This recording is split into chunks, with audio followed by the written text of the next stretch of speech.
Hello, and welcome to the Wreckage of Drannor. My name is Chris, and I'll be your Dungeon Master tonight, and I use they, them pronouns. We're thrilled to be streaming at twitch.tv/rolltogetherrpg. Well, how to describe the Wreckage of Drannor? It's a love letter to computer RPGs of my childhood, including the Baldur's Gate series, the Pool of Radiance series, Neverwinter Nights, taking a specific location from Pool of Radiance and then putting a modern spin on it. So the ancient elven city of Drannor has been lost to time many a time, and is so once again. And a group of unlikely heroes in this case will be heading there to try and uncover more secrets. I hope you enjoy the adventure. For those who are new to Dungeons & Dragons, everyone here is playing a fantasy character in a fantasy universe. They all have their own unique character sheets in front of them, which tell them who they are, what they can do, their deepest, darkest secrets, and what dice to roll. They'll mostly be rolling a 20-sided dice, and you should be seeing a little number ticker up here in the corner when they do. 20s are good, 1s are bad, everything in between is on a scale, so feel free to boo and or cheer depending on what's happening in the story. And while they play their characters, I, the Dungeon Master, will play literally everything else. So anyone they encounter, any monsters they have to fight, any weather patterns, story beats, anything else, that's all me. So you'll see me playing a huge number of people alongside them.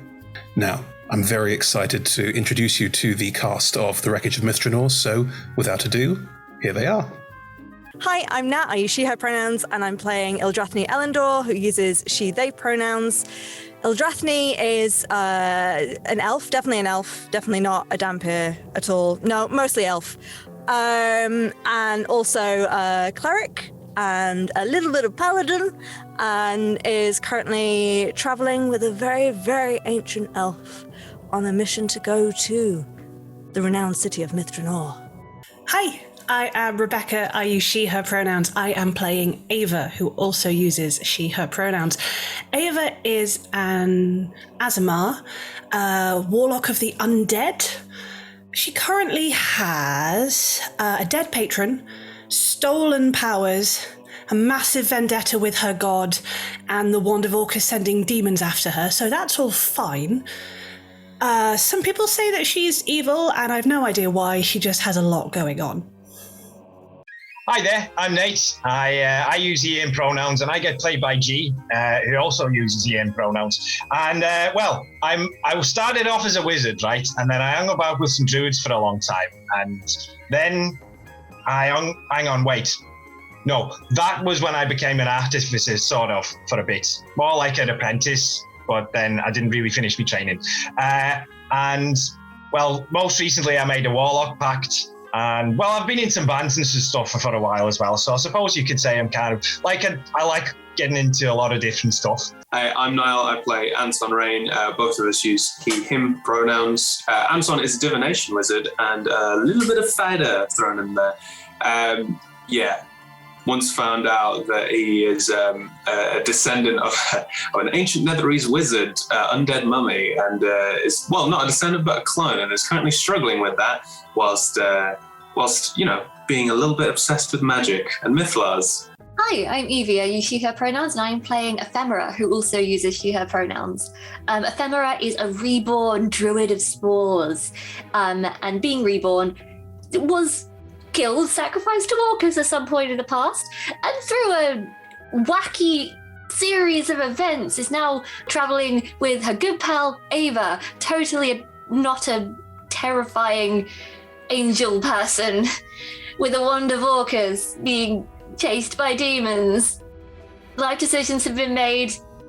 Don't know if they're good. And there are all of our lovely players. Before we dive too deep into the story, a couple more AOB to go through. First, a word from our sponsors. We are delighted to be sponsored by HeroForge. HeroForge offers fully customizable tabletop minis with dozens of fantasy species and thousands of parts to choose from. You can see all of the minis that we designed for this stream in the overlay, and they animate when we enter the combat, so look out for that. HeroForge are fantastic, so do check out the Pro membership where you can get premium access to features ahead of time, and beta access to things, and all sorts of cool stuff that just makes your life a lot easier. And you can check them out at heroforge.com. We are delighted to be sponsored by Ultra Pro. They make accessories for D&D, Magic the Gathering, and more. My favourite part of their collection are their figurines of adorable power. Here is their gazer. They also make other things such as deck boxes if you play Magic the Gathering. You can find all of Ultra Pro stuff at ultrapro.com. Hey friends, check out our new sponsor, Phoenix Dice, for a carefully curated menagerie of click-clack math rocks for your delectation. Check out their entire selection at phoenixdice.com, and just so you know, Phoenix Dice are all about living gloriously in the worlds of tabletop games and sustainably in this one, which means their dice are working to be recycled, their packaging is recycled, the dice are made of sustainable materials. It's all great stuff. You should definitely get involved. You can also join us today in chat with a chance to be in a raffle and win some Phoenix Dice of your own. Just put !dice into chat and you'll be in with a chance to win. We are proud to be sponsored by Alchemy RPG. Reimagine your gaming experience with Alchemy. They're focused on creating immersive, cinematic experiences everywhere you interact with tabletop role-playing games. Playing a game, creating a world, streaming, watching live games, discovering new content. Look at all the cool stuff that they are doing there. You can use environmental motion art, scene-based music, seamless character management to run your games over the internet, with upcoming features including homebrew content, streaming overlays, and spectator mode. So go and check out alchemyrpg.com. We're delighted to be supported by Idle Champions of the Forgotten Realms, a Dungeons & Dragons strategy video game that brings together D&D characters from novels, adventures, and multiple live streams into a single grand adventure.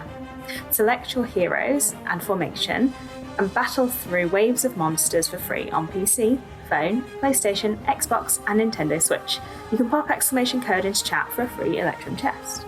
We are also supported by Warriors of Waterdeep. Take your team of warriors on a quest spanning the Forgotten Realms, all on your mobile. Power up your teams with items, work with your guild to defeat hordes of enemies, and test your mettle in the arena. And to make all of that work, you need gems! As we frequently say, the hunt for gems is real. Pop !wow gems into chat for a link to collect free gems and get yourself that nice sword you've been looking at, or revive your heroes against a deadly foe. Download link !Warriors of Waterdeep in chat. We're delighted to be supported by Neverwinter. In Neverwinter, explore and defend one of the most beautiful cities from Dungeons & Dragons' Forgotten Realms campaign setting as it rises from the ashes of destruction. Epic stories, action combat, and classic role-playing await those heroes courageous enough to enter the fantastic world of Neverwinter. Neverwinter is completely free to play, so set yourself up an account today and pop !NW gift into chat for a link to a free gift. Check out our supporters at D&D Beyond, your guide to digital dirt and dirt. Make character sheets online, share them in a campaign, and track all of those tasty little stats in one easy place. You can use the Beyond app to track your characters on the go. You can also use their encounter tracker and archive monsters to run any smooth combat thing. You know what I'm saying. You're a DM. You've done this before. You know D&D Beyond is the place to go. You can also check out our character sheets with an ! characters in Twitch chat below. Check out our wonderful supporters, Elderwood Academy, who make beautiful bespoke gaming-themed gear, including hex chest dice boxes, spellbook deck boxes disguised as bespoke ancient arcane tomes, and scroll and codex dice tower and rolling tray pairings. Make your own with their online designer at elderwoodacademy.com. This stream will run for 3 hours, and there will be a roughly 5 to 10 minute break somewhere near the middle. We run shows on Monday, Tuesday, and Friday at 6 p.m. Greenwich Meridian / British Summertime, which is 10 a.m. Pacific Time, 1 p.m. Eastern Standard Time, 7 p.m. in mainland Europe, and 2 a.m. Tuesday morning in Japan and parts of Australia. On Mondays and Tuesdays, we run TTRPG streams for 3 hours. And on Fridays, we run our talk show, Talk Together, for 1 hour. Our TTRPG streams can be one-shots, 4, 6, 8, or 12 weeks long.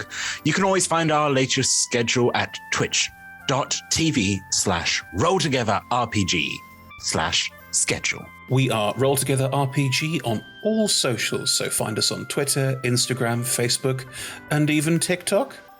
Links in chat. Thank you to our D20 Club on Patreon. You can find a link in chat. Help us make our shows from just £1, $1, or $1 gold piece, and unlock more tiers by joining. Our D20 Club are fab. They've created a fan Discord for us. They've also made a wiki page for Roll Together. You can find that at rolltogether.fandom.com. Welcome to our podcast listeners. If you also would like to listen to us via podcast, you can search Roll Together RPG on your favourite podcast provider. If we're not there, let us know and we will add ourselves to that list. Finally, we play with a diverse group of players who play a diverse set of characters with wide-ranging sexual and gender identities. Our tables are trans and GNC positive, and we encourage and champion trans and GNC players and characters in our games. The DM and players may portray characters that are of a different gender to their own, and while we aim to avoid misgendering, we do acknowledge that it does sometimes happen, and have a company policy in place for correction should the need arise. If you think we've missed anything, please let us know. You can drop us an email at rolltogetherrpg@gmail.com or just pop something into chat. We're always open to hearing about how we can do things better. We use the TTRPG Safety Toolkit as part of play. If you put !safety into chat right now, there'll be a link to it, or you can ask us about it on any of our social medias. We're happy to share it. It is created by Lauren Bryant and Kiana Shaw, and is an absolutely excellent way to play safely at your tables, and we couldn't recommend it more. If you put !safety into chat as well, you'll also see a link to content warnings. This campaign does sometimes stray into the dark, especially party PvP, party and party conflict. So do check that out and see if there's anything there you'd like to avoid. Anyway, without further ado, here's the intro.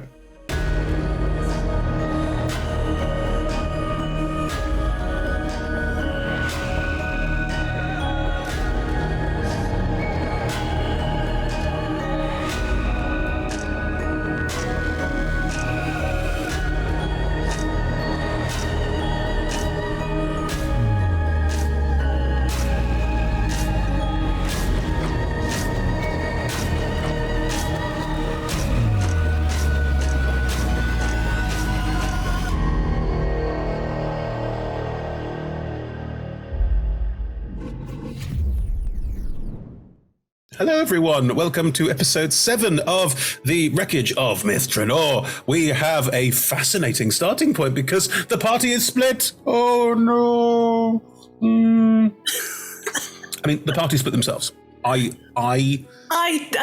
you split the party. No, I put pieces in the world and then you all decided to split the party. That is my version of the truth. Which Anton is split the party. Truth. Anton split the party. Wow. Is it really a split when you're losing dead weight? Oh, wow. I'm going to post some ice to Rebecca. Ava may die this game, but even if she does, that will not prevent her coming to kill Anton. I mean, officially, you don't know that Anton did this to you yet, and also did this to you might be a bit of an overstatement. We'll get there. We'll get there, friends. We'll get there. So the party are in Myth Drannor. Myth Drannor is an ancient elven city, and it has been locked off from the rest of Faerun with teleportation unable and passing through a shield around it created by some very powerful magic effects unable for some time. There was a time before this where it was locked off, and then there was a time where it wasn't, and now it's locked off again because another city crashed into it. But that's lore, complicated lore. We don't need to get into all of that right now. I think the basics will suffice on that front. Anywho, there are some fiends trapped in there who are trying to work together, and they've got guns, and no one really knows why. There's a dragon that appears to be obsessed with collecting things, and again, no one really knows much about it yet. And the rest of the party are making their way towards the center with the castle, with the big city smashed in on top of it, because the party NPC who's with them has some kind of nefarious goal. I mean, goal for the good of all of Elvenkind, probably. Anywho, 4 of the party are currently outside the castle, having just made their way away from a complicated battle with some fiends who are still after you. Like, you're not in the clear at all. Your party NPC Nezeril is still with you as the four of you have collected yourselves under a tree that Ephemera Tree walked into to get out of the mess. And Ava is gone, snatched in the talons of a dragon and flown far away. You did discuss going to try and save Ava, and the response was generally, nah. I mean, with context. No context, that is what happened. The response was, maybe now's not the best time. Maybe there's other ways that we can save Ava if we keep pushing If she's forward. somehow magically still alive by the time we finish this event, I'm not bitter, it's fine. You're also not there, shush. Yes. This is the intro, we're all here. But yes, all of you are there, and you very politely and very kindly and with a lot of forethought said, nah, when it came to saving Ava. So, are the four of you making your way towards the castle? If you imagine at the moment, you are currently... There's very tall, kind of secular houses all around you with the corrugated ironwork as described. Quite tall houses for what you would expect. 3-4 stories, which isn't normal for Faerun. In front of you is a sort of promenade garden. It used to be quite well tended, but is now a bit of a mess. And then there is a river.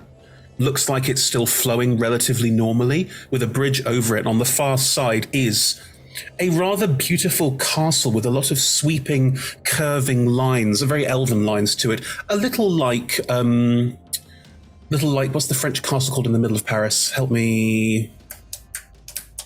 There is one, I've gone, but it's a rather beautiful swooping thing that in the middle of a Thundersacre thing that's a little bit out of place, but also ties in with the architecture and the geometry a little bit.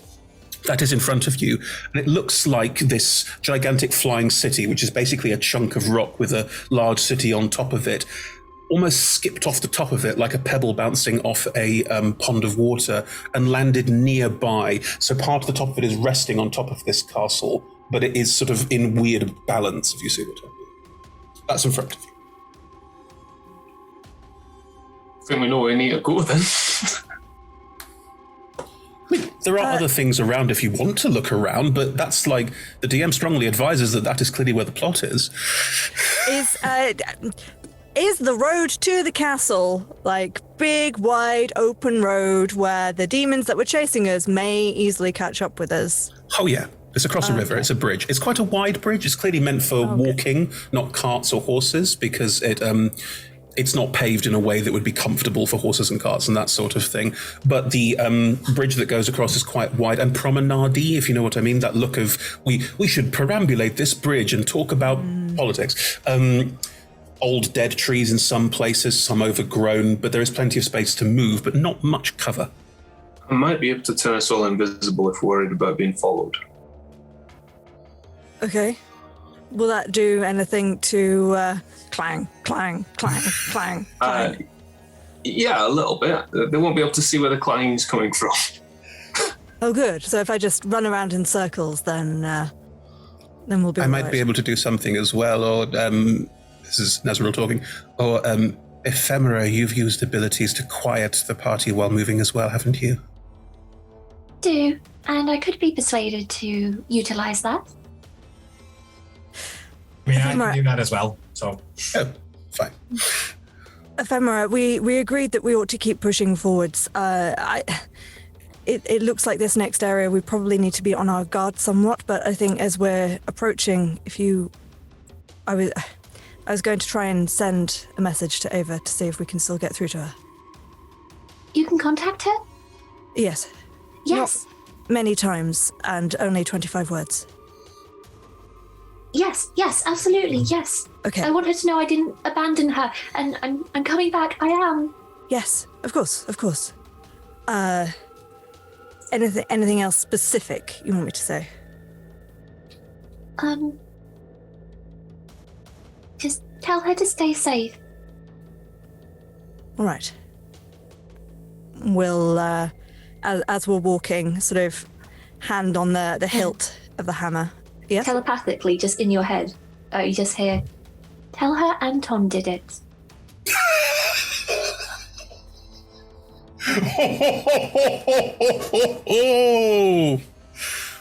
I'm just going to check. I have to speak the words of sending out loud. You can whisper them.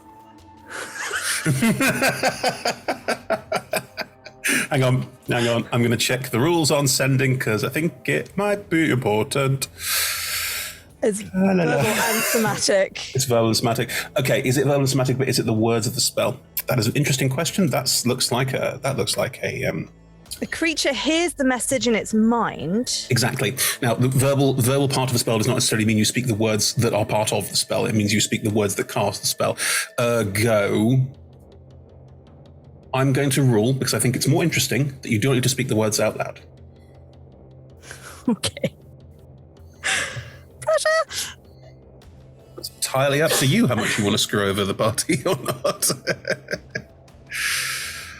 Will not respond to Ephemera's message, but will sort of glance sideways at her. Okay. As I hear that. And just out loud, you hear her, please. And that's it. Sort of a barely perceptible half nod. I will cast sending and see if it works. Cool. I knew I was going to do this. Why did I not write down a plan of what I was going to say? Okay. How much time has passed since Ava was snatched and taken away? 10 minutes? We had time to escape the shop and had to reconvene at Ephemera's tree. And then we had a discussion. And a threatening moment that probably took a bit of time. Yeah. Okay. Half an hour? I don't know if it was that long, but... I am very happy to take a group consensus on this. I have no strong feelings either way. It just depends on what happens to Ava. Ava's still conscious, isn't she? We will come to that. Please give me how long it has been since Ava was snatched away. You as a group can decide. I'd say maybe like 20 minutes. Yeah, 20 minutes? 20 minutes sounds right to me. Somewhere in between. Does everyone agree? Mm-hmm. Cool. I made a list of how fast dragons can fly to make sure I had this right. Good. Okay, you cast sending. Ephemera safe. For now. Mistakes were made. We're working on it. Keep safe.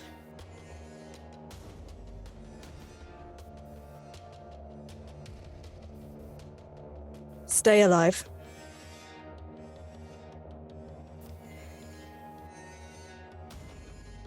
We'll be there. As soon as we can. One more word?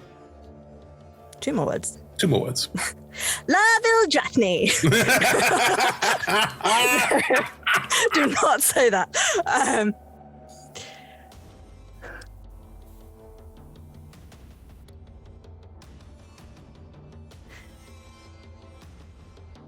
You don't have to use them. No. I'm going to leave it at that. I'm going to leave it at mistakes were made. Dig it. Ava. Uh-huh. You hear Ildrathni's voice. It rouses you. And you are shaken awake and you hear that message. Do you need it repeated? No. You don't know where. You are in a dark room. It is very dark in this room. Do you have dark vision? Yeah. I don't know. There is no natural light in this room. Looking around you, you do see movement. Most notably, you don't have the wand. It is not in your wrist pocket. It is gone. Uh-huh. Still attuned to it, right? Yep. Can I feel where it is? It's around. It has to be within 100 feet, otherwise you would force unattune to it within 24 hours. And you don't feel like it's being slowly removed from you. It's clearly around. The room, does it feel tiny or big? You can see all the walls. Okay. And the movement? It doesn't look like there's not someone pacing in a corner. It's just like figures sat down watching you.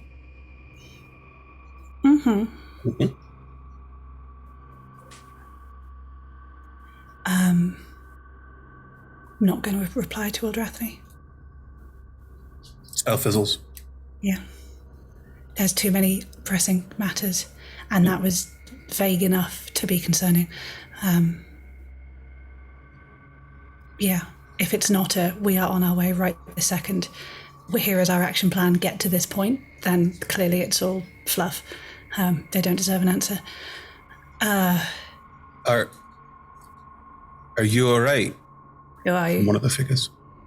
Well, my name's Holfair, and this is Regulus. Right. How long have you been here? Where is here? Why are you here?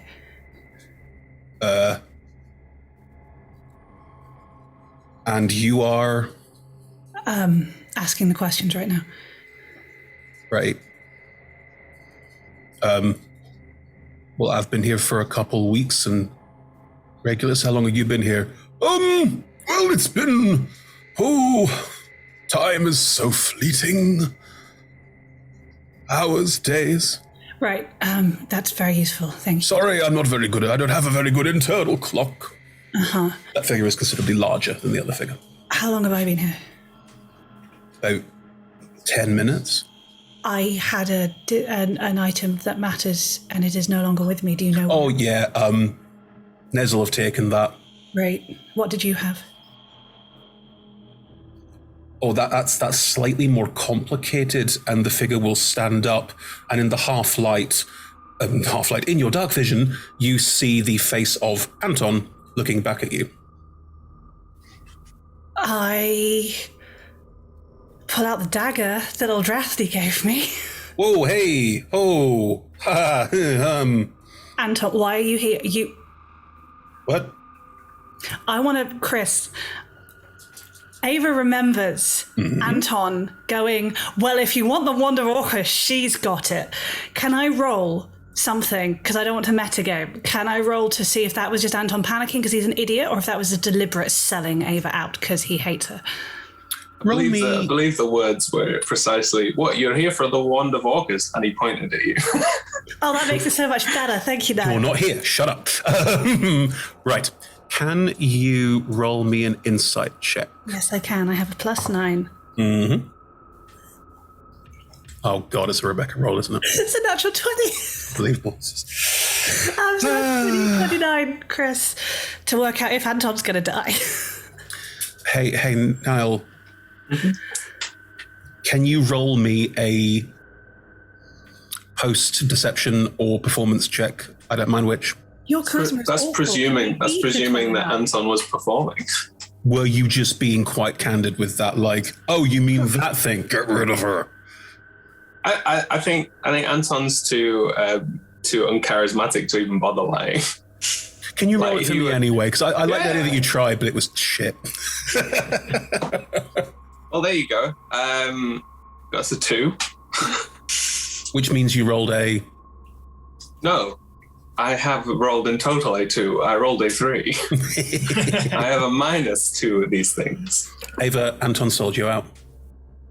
And he's Can I give you the insight why, though? Not right now. I don't think Ava cares right now. Right now we're in a dungeon and you're right there. I would, probably. Is Ava still panicking? Probably a little bit, so she's probably not doing the magic thing. We'll probably put one hand out, shove Anton against the wall, and put a dagger up against his face. I mean, whoa, hey now. Anton, why are you here? What are you playing? Who's Anton? What are you talking about? Ava hasn't watched Sea of Swords. Does Ava know anything about the clones? I can't work out what I know and what you never bothered to ask.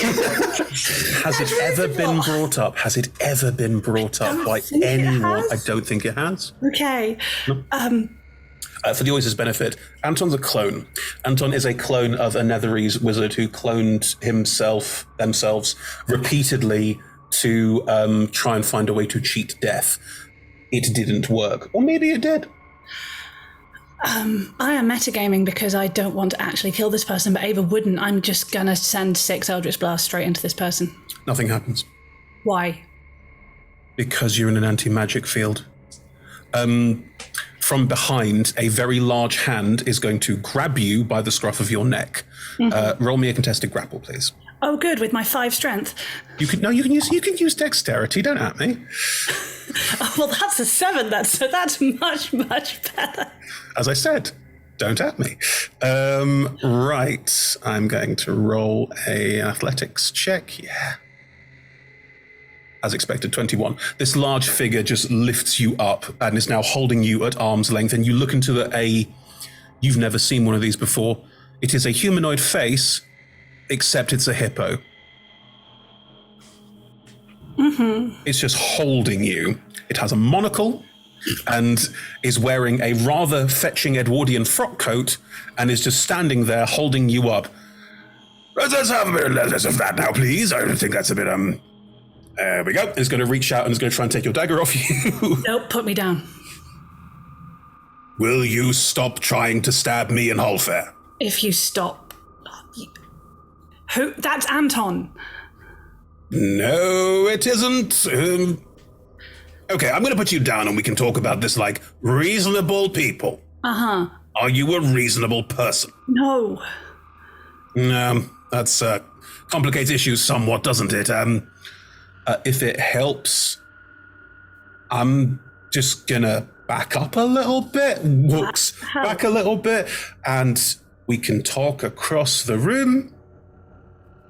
And if you've got beef, we can settle it, but I'm not this Anton person. And looking at, described as Holfair, they are a bit broader, a bit older.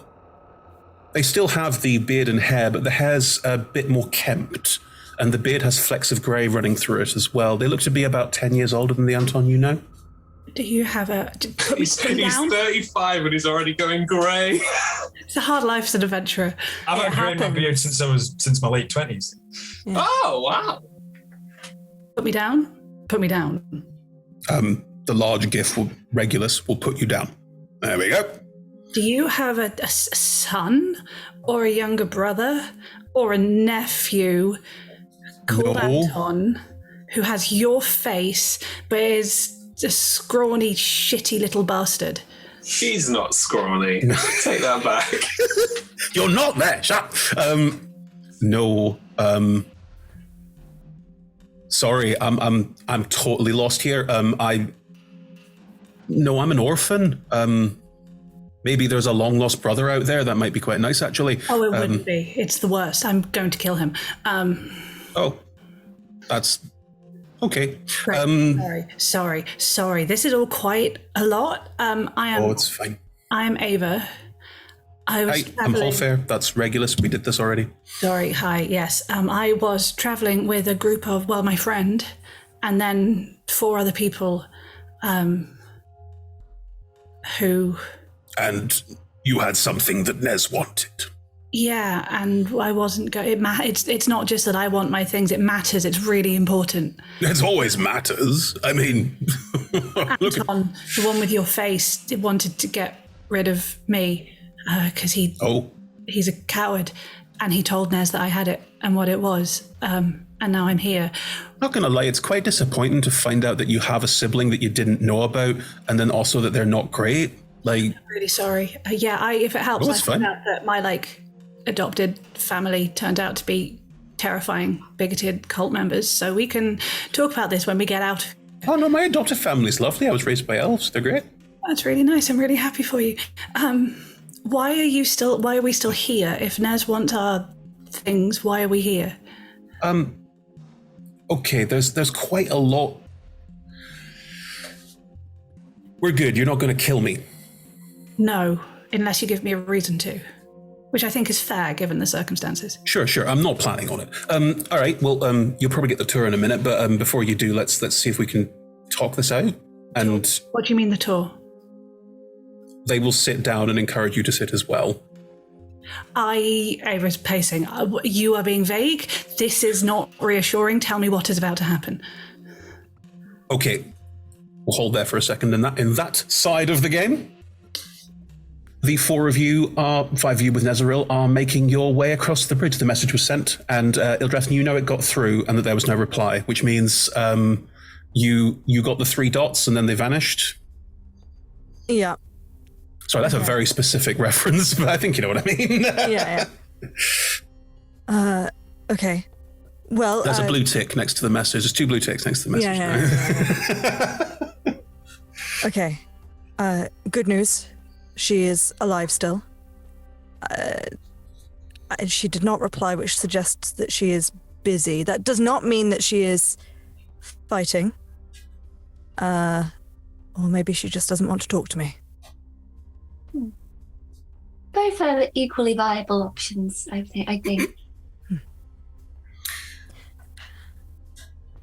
Was greater invisibility or invisibility on the group cast? Was past without a trace cast? What's the score? I can cast invisibility for up to 4 people. No. I'm not letting you cast anything on me. Okay. Do you cast invisibility on everyone apart from Ephemera? That's what Ephemera wants. Are you going to be able to sneak across fine? I'll be fine. Cool. You are looking a little worse for wear since Ava had the wand, correct? You suffering some ill effects of that? Not yet. There is a definite wrenching and a feeling of like, oh, part of my soul is missing. But you don't really have any ill effects yet. It takes a bit of time for the ill effects to kick in. At this moment in time, you are, Chris checks their notes. You are starting to feel quite exhausted. We'll come across that in a minute. Did we roll the first exhaustion check at the end of the last session? I can't remember. We did and you failed, right? Yeah, and I've got a level of exhaustion. Yeah, you are starting to feel exhausted. Thank you. I forgot that. Yes, I'm feeling quite tired for the time being. Do we think if we're heading into an area where there might be a battle and we have a solution to keep us all hidden, it might be worth taking? I am not letting that scrawny piece of shit cast anything on me. Would you let me cast it on you? Yes. Fine. I mean, you're not much better, but you're the better option. Fine. There's clearly a sense as we're like, can we hurry it the fuck up? And they will cast invisibility on Ephemera before Anton casts invisibility on everyone. And during could they cast it on everyone rather than me? You didn't ask. No, but Anton's going to say that as soon as. Please do. As soon as they go to cast it on Ephemera, it's like, 1 second, can you just do this for everyone? If that would be better, of course. Well, yes, because if I... Yes, please. No, I'm very happy to. Sorry, Ed. Who's more useful, you know. And we'll cast invisibility on everyone.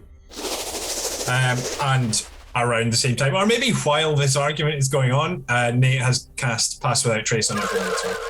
Wait, advantage plus 10, baby. Before we say anything, Nezeril's being slightly more cutting than someone is intentional from my perspective, just so you're all aware. There is more going on. All invisible, all passed without traced. You can make your way across this space and across the bridge. Can you all roll me a stealth check? Evie, it would be with advantage, but because of the exhaustion, it's a flat roll. Everyone else is with advantage, and then add 10. 32. Yeah. Nat 20, first roll of the game. Sweet. Hey! So that's 31. It's not the first roll of the game. They've already rolled a nat 20. The second roll of the game is a nat 20 as well, because the dice hate me. Good, right. What else we got? Yeah, go. What is a nat 20 for you, Evie? Sorry, it's 30... 31. Brilliant. Thank you. 31, 32. I realised I shouldn't have rolled with advantage. I should have rolled a flat roll. Oh, of course, with your armor. I'm sorry. But that was a 10 plus 10. 20. 10 plus 10, so 20 is still good. Don't worry about it. Nate? 30. 30. And Nezeril got... right, you are all making your way across the bridge quietly. You can basically, if you hold hands or keep within close, generally physical contact with each other, you can still just about hear each other. Dear God, now your hair's getting long. Have I not, thank you, have I not been ritual casting bond. Yes, you've been able to cast telepathic bond every hour as discussed, so you are more than welcome to have a telepathic bond up so people can go, no, I'm over here, and that sort of thing. That's perfectly fine. You can all... If Ephemera's okay with that, because... Oh! Let's say it's not been an hour yet and it's still currently up. Cool. Yeah. Before I tear my hair out in frustration. Oh, good, right. I'm just going to roll for some demon thing. Piss off, demons. You will see some figures flying overhead. You don't recognize any of them. There's not, like, the gigantic snake lady and the Rakshasa are not flying overhead. But you do see imps, other small demons flying around, often with like a cool little visory thing, like a cyberpunk visor, or like a little gem monocle, most toting some kind of what looks like the weapons that Anton and Nate have, some kind of laser rifle or something similar. They will fly overhead looking around. It's very Doom, this, isn't it? Just realized. Cool. Anyway, they're flying overhead and moving around, and they will not see you as you make your way across the bridge towards the foot of the castle. The castle itself is pretty solid, and as you head towards it, you can all see a magical shimmer around it, like it's got another shield as well. Telepathically to Nezeril, is this something that we can deal with, or do you need to do what you did before to get through this one? I don't know. We need to investigate it. They'll walk up. They move up to the shield, and as before, you will see the shield start to buckle and break and tear. You can't see them right now because they're invisible, but you will get a telepathic message, all of you, that someone could come and get me. That would be ideal. Ah, okay. I could help you open it again. If you move over to stand next to them, again with telepathic bonds saying, no, to your left, to your right, no, in front of you, you can find them, and they are sat cross-legged in the air as they were before, focusing on it. And again, you can see this, you can feel the sweat dripping on them, and you can feel the tension in them as they're doing this. They were already exhausted, and they are pushing themselves to the absolute brink here. Anton, do you want to try and use Elven High Magic for the first time to assist them? Yeah. Hot shit, man. Hot shit. Feels like more to get a swell. Can you roll me an Arcana check, please? Start the ball rolling. Okay. Right. That's a 20. Good start. You remember the lessons they taught you. You remember some of the lessons about picking up on how high magic functions and how it is different from mundane magic.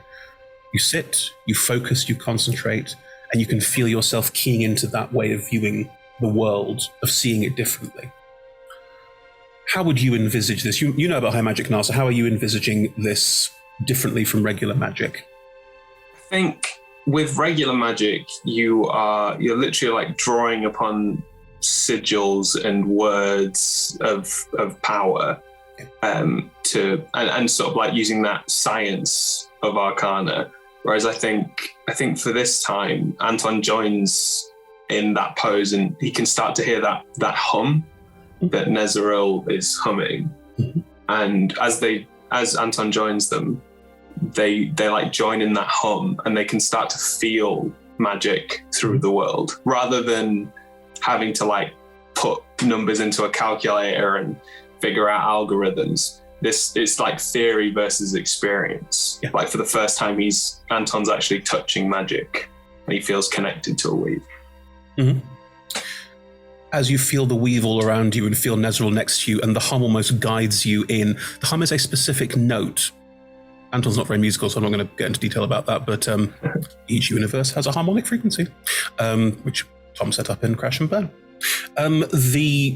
You are connecting to the weave, to the wider universe in a way that you never have before. This isn't alteration. This isn't grabbing, plucking, and pulling. This is simply altering reality around you. You recognize that doing this is a humongous effort. You gain 1 level of exhaustion. Ooh, amazing. And a party. I don't have enough Greater Restoration spell slots for all of this. as you do, you can see what Nezeril is doing, and they're not... You recognize this magic could be used calmly, could be used gently to just make a part to pass the wall aside.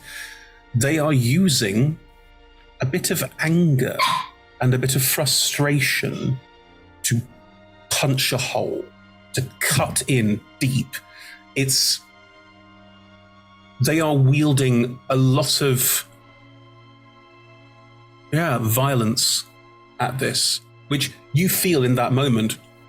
You don't have to do it that way. You could do it any other way, and you've decided to go fuck this. Like the effort of the spell is screw you. Like that's the feeling. Can I join them and do it calmly next to them or with them, as if like trying to guide them to be calmer with it, rather than to attack aggressively? Roll me a persuasion check. Hey. You may add your Arcana modifier to it. It's an arcane persuasion. Okay, 28. How do you do this? I think Anton's actually feeling at peace. Like, Anton's not felt peace in a long time.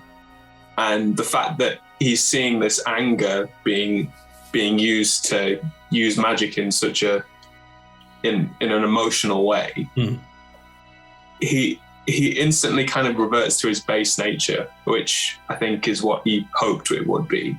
And he just sort of like goes up to them and puts a hand on their back and a hand on their hands, and then starts to do the same objective, but with calmness and just being there for Nezeril whilst helping them. He's not changing Nezeril's action or doing anything to Nezeril, but he's just being next to them whilst helping them, but being calm rather than being emotional. This is a very odd version of Ghost.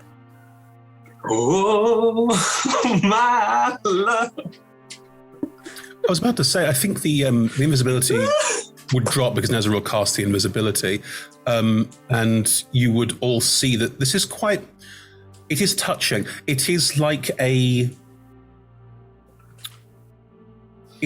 child comforting a grandparent, or it's effectively a hug in many ways, and an emotional chance to go, it's all right. And that's the vibe you get from these two figures there. And you can all see Nezeril's, there's a drive, there's a fervor, there's a kind of, this is what I always wanted kind of push from them that does come out and get the fuck out of my way. And you can see Anton's influence calming this. And the walls where there was a jagged sort of tear forming, it does sort of mollify into kind of more of an iris opening, and you can pass through. Anton and Nezeril must maintain concentration on this effect, otherwise it will close. So you'd need to help them through somehow. Seeing the very touching image of the two of you just being like, yes, magic. Ephemera's just going to be like, if I could throw up, I would do it right now. Maybe do it on the other side. Oh, it's not possible for me to do that, actually. It was more a phrase to articulate how disgusting I find this display. Anyway, shall we get going? Yes, let's. I will just... I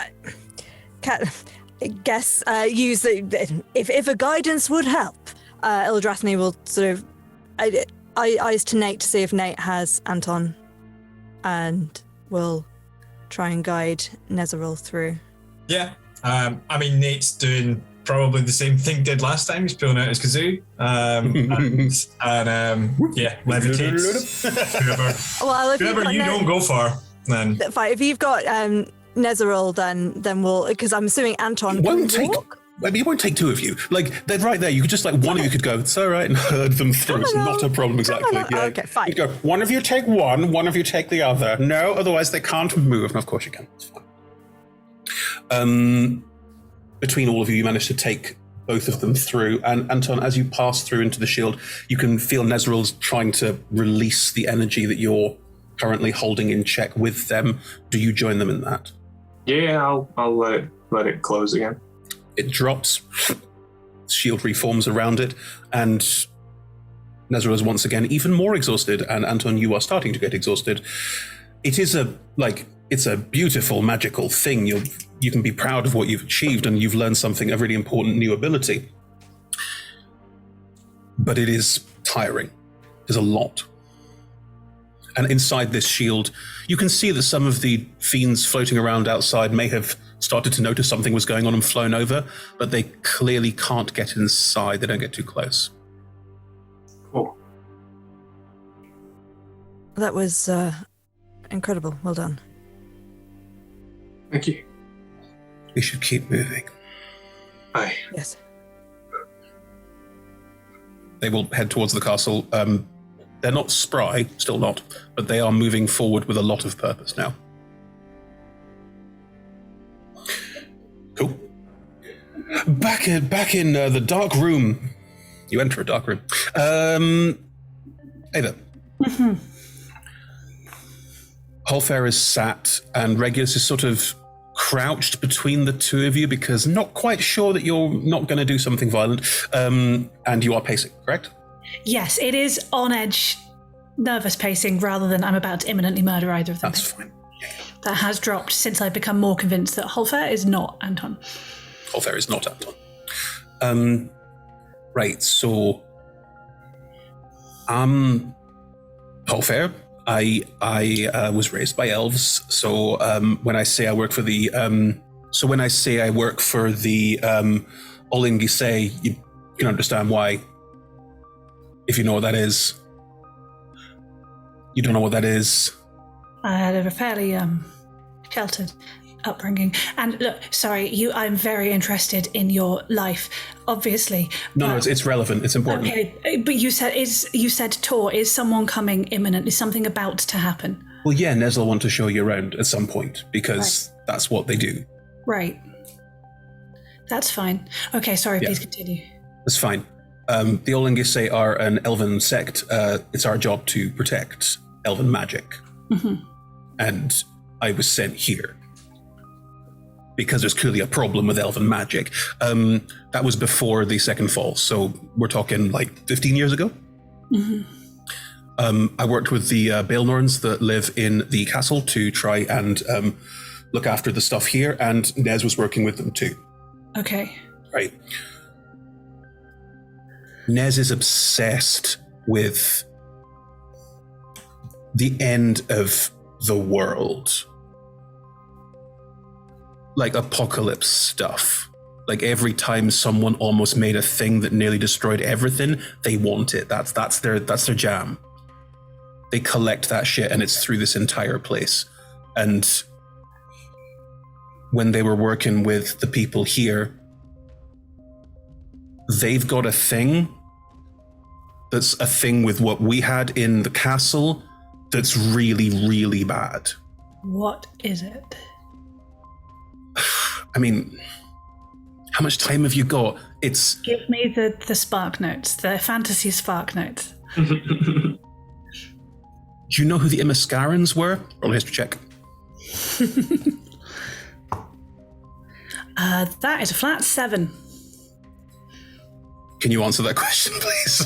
No. Like I said, sheltered upbringing. Sorry, the Imascarans were the people who they lived in the east. They were prior to the Mulhorandi, and there's a group of people called the Imascarans, and they thought it would be a good idea to challenge the gods. You know, that thing that people keep trying to do when they reach a certain power level. It's just anyway. Yeah, who would do that? Mm.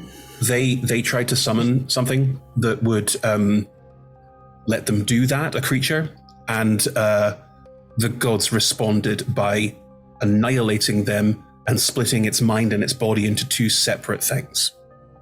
The people or the creature? The creature. Uh-huh. And the mind was kept at Castle Cormathyr to keep it safe, because people assumed it would be, and it made sense that it would be. Uh-huh. And Nez has the body, and thinks that it would be the keystone of their collection to get the 2 back together, but if they do that, I'm like 100% sure it's going to destroy everything. Yeah, we wouldn't want anyone irresponsible with that kind of power. What does it look like? Rolling an insight check. Yeah, definitely. No one wants that. It's just a. You know what a sphere of annihilation is? I guess it's a sphere that annihilates things. I mean, yeah, it's a black ball that sits in space, and its body is just a bigger version of that. Basically, it's made to kill. Although I will say the gods' reaction to it even existing in our reality, because it's not like, you know about the planes, right? Yeah, of course.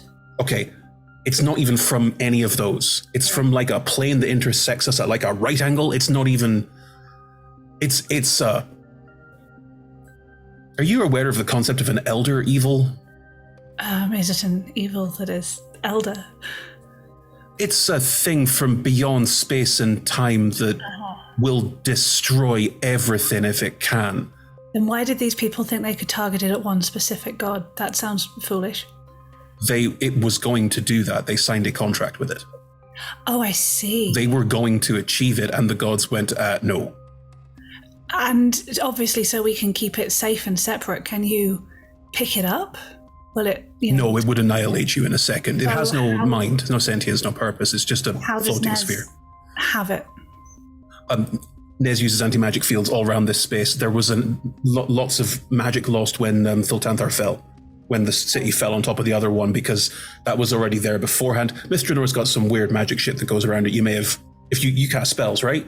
Yes. You tried to cast one earlier. Okay, so that may interact in weird ways here, and this is one of the things that they can do here. Mind. What does the mind look like? Why are you asking so many questions about it?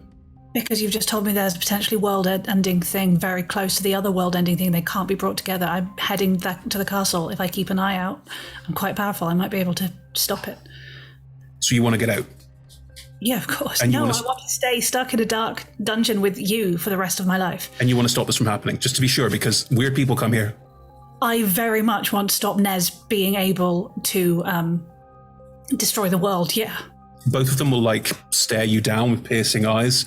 Because I'm telling the truth. I know you are. I'm very carefully telling the truth. I got that.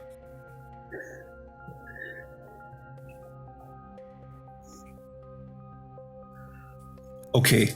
Regulus and Holfair will exchange a look. Right. Good.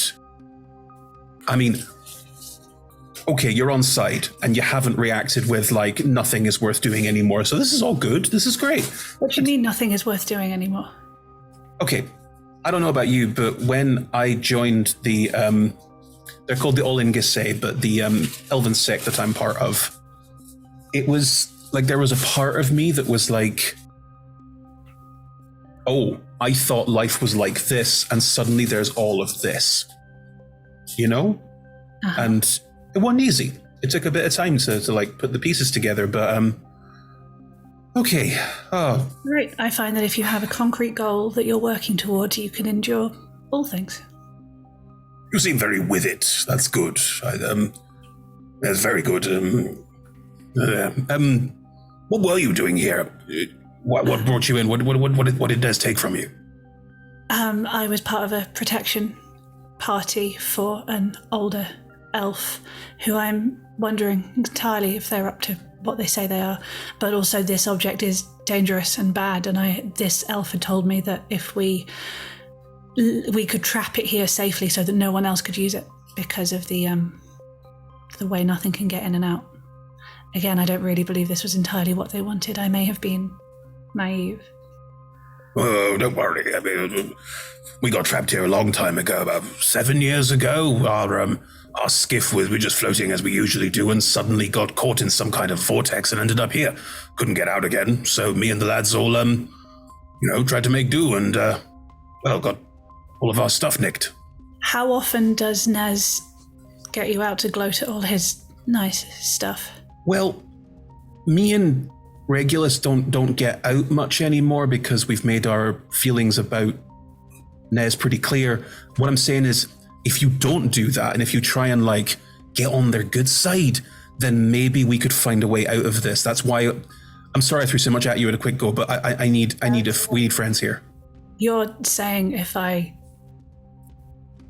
am incredibly charming to the person who has captured us and locked us in a dungeon, then things will be fine. That sounds achievable. We just need an opening. Like, I'm quite a powerful caster. If Regulus can get his weapons, then we're probably going to be able to do something.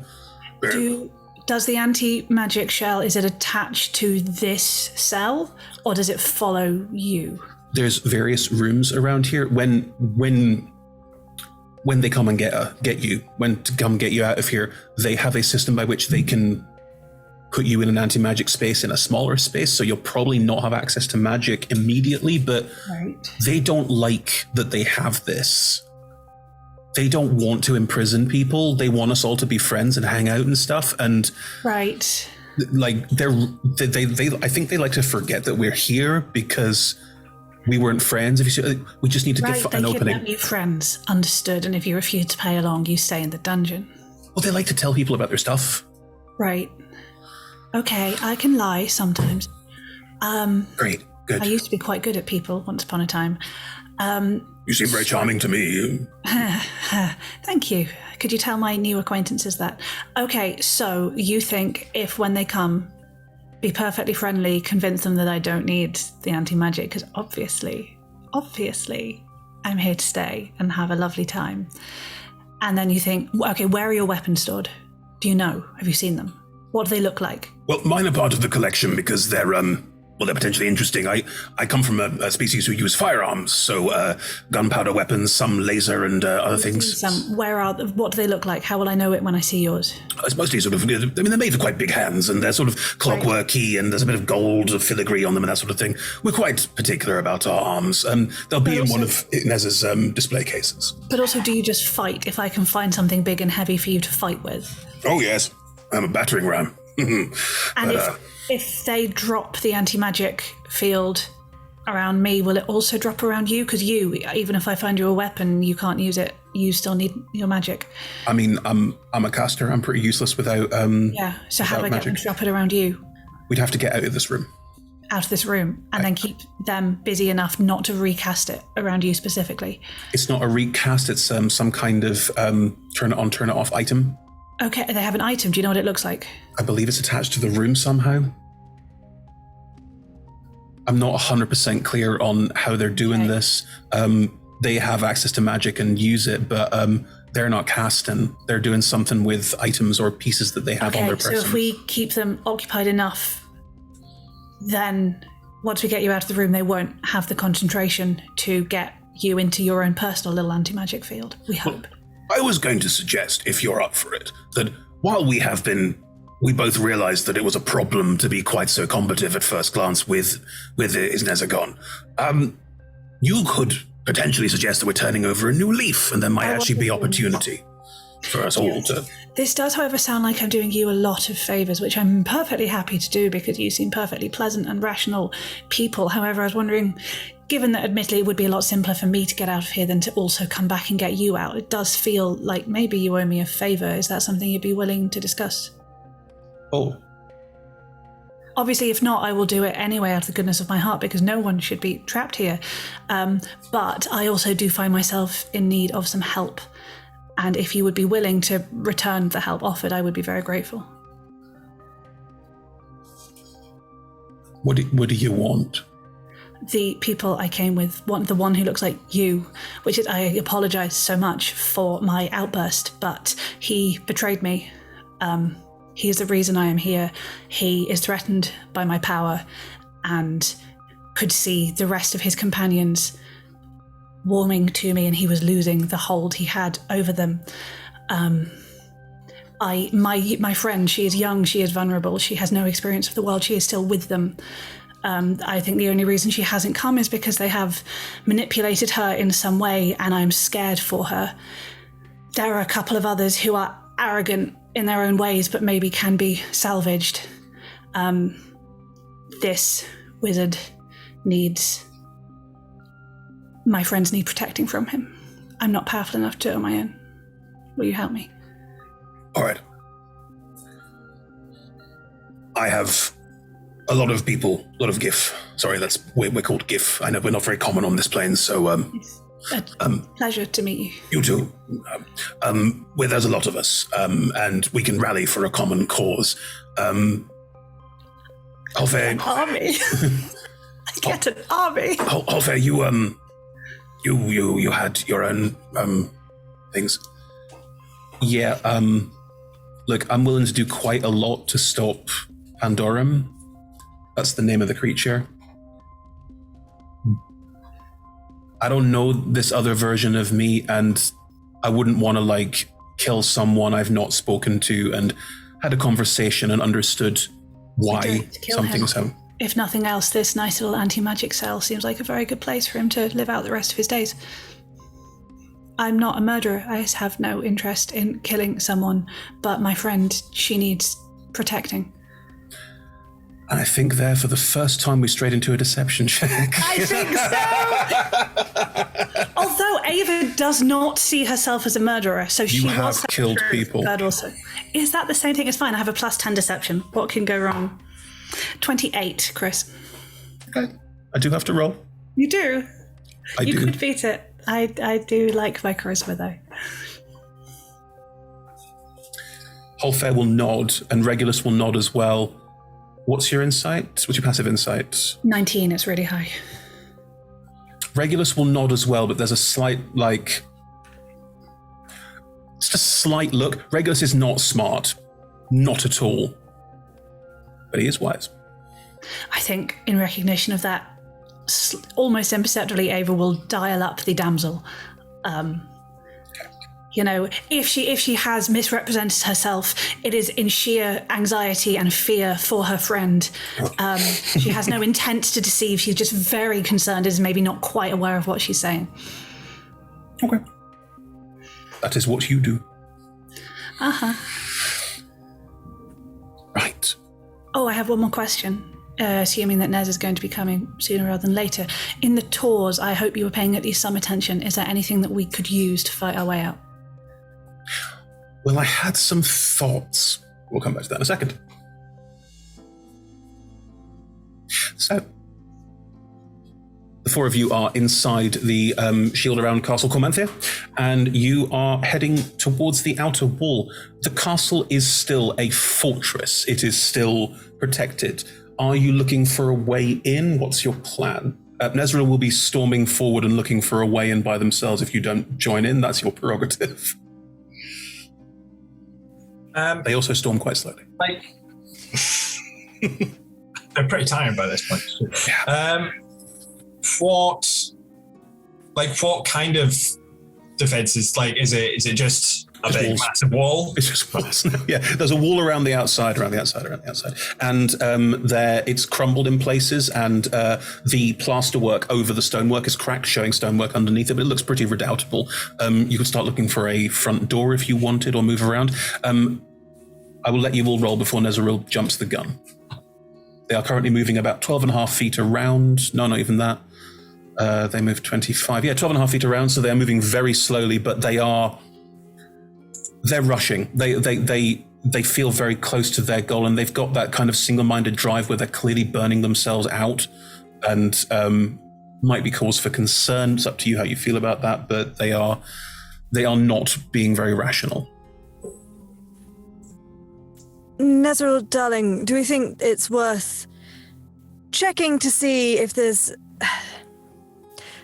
We don't want to storm in, right? We want the Belnorn that are inside to see us as allies. We don't want to be just bursting in. There might just be a way to knock. Sorry, they're rolling something. They will stop and they will sort of sway dizzily, and then they will collapse to the floor. Oh.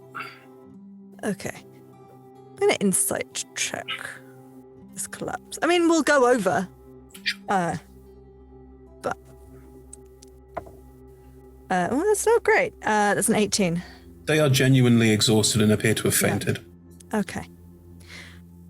We'll sheath shield and hammer and pick them up.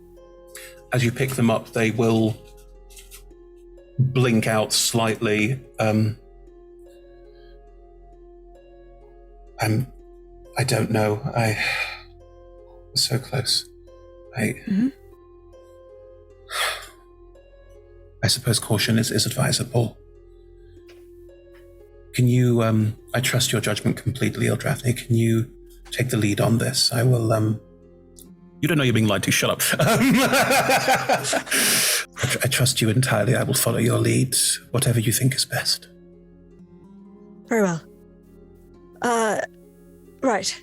Well, what can we see? Is there a door that we can obviously see? Has anyone rolled a perception or an investigation check? I will do so now. I'll roll investigation. You may do. Oh wait, as no, you I will. go at disadvantage. You are tired, so is Anton. Good thing you've got one person here who isn't exhausted. One is busy being lied to. Would you like a guidance? I guidance myself, thank you. You can help even when you're exhausted, and helping would count as advantage, so it is technically better than rolling yourself. I'll help Ephemera look for stuff then. In which case, Ephemera is a flat roll. Cool. Do you accept Anton's help? Well, how are you helping? I think Anton will see you looking around and then come stand beside you and just maybe like just be like, can you see anything over there? And he'll just sort of like look in the same area and just sort of like be a second pair of eyes. I will accept on this occasion. Just this occasion, because I'm probably going to need it. Okay, actually, I did quite well. So that was, if it's insight, that's 29. No, investigation or perception. You can't insight a building. Sorry. Investigation or perception. This building is made of stone. Or perception. Lovely. 24 perception, Nate? 23 investigation. Brilliant. Then all three of you will see this together as Eldrathni is lied to. There is what looks like a tunnel.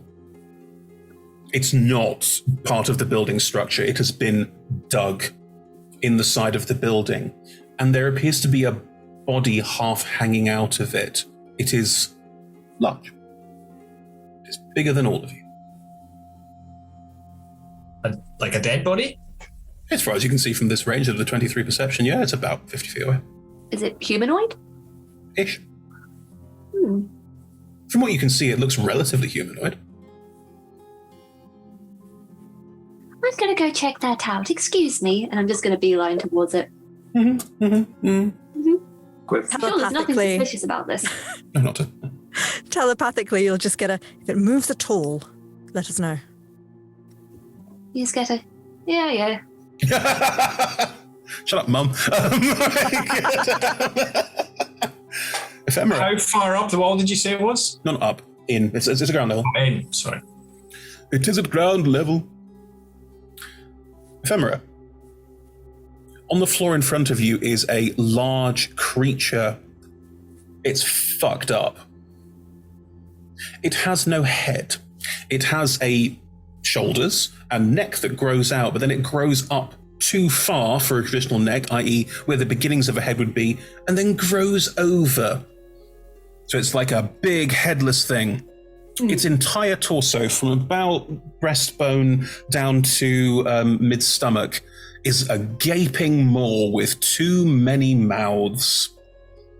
Its arms are too long, its legs have a slight back curl, like a satyr leg, and it is half lying out of this tunnel.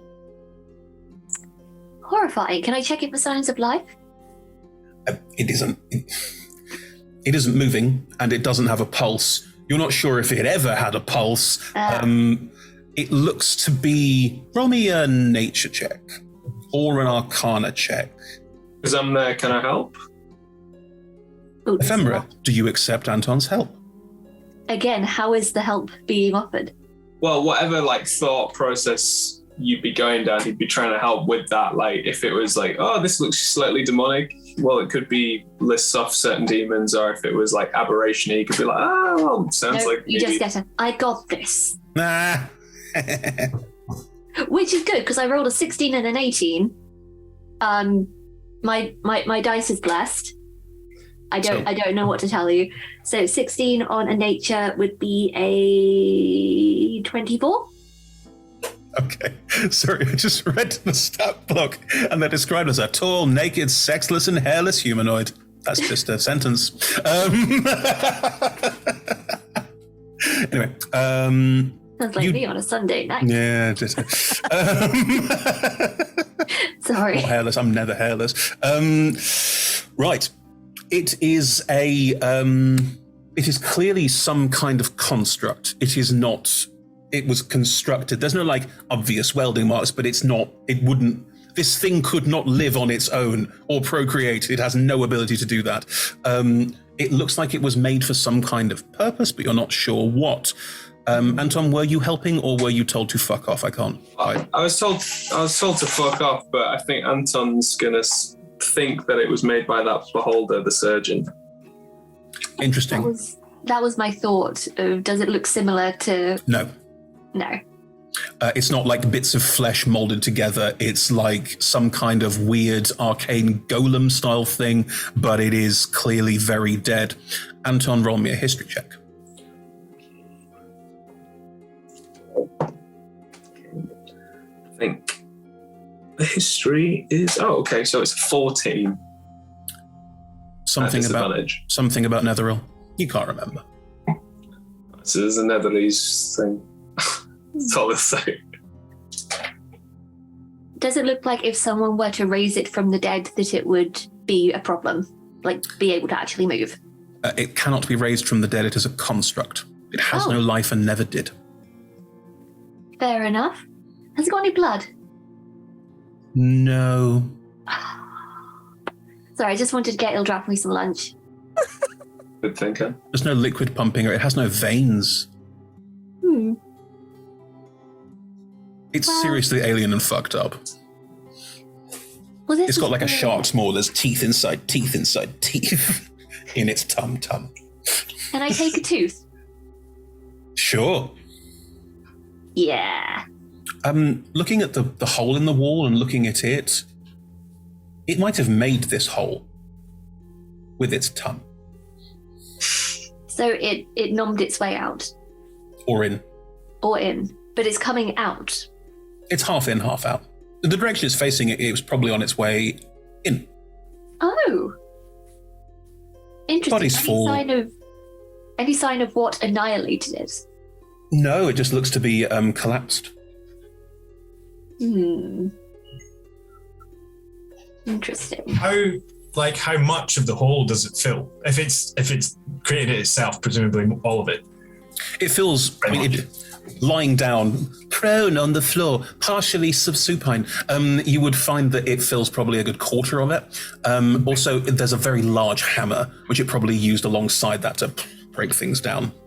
I will give this to you out of character. They're called tomb tappers. They are horrific.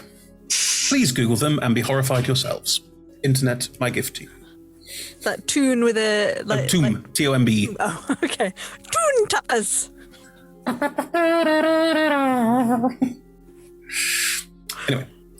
yes. Oh, God. Wow, yeah.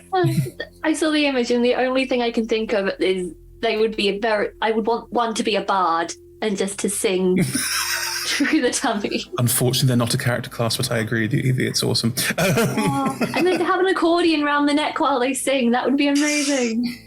There are demons with bellies in their tum that are really good at it. We're getting off topic. It feels about a quarter of the hole, Gene. I mean, like, how can we see? Does the hole go through the wall? It looks like someone took a hole punch and just went into the side of the castle. It appears to go deep inside. It's not like through a wall and then you're in some kind of courtyard. It appears to just go in. It's a dark tunnel.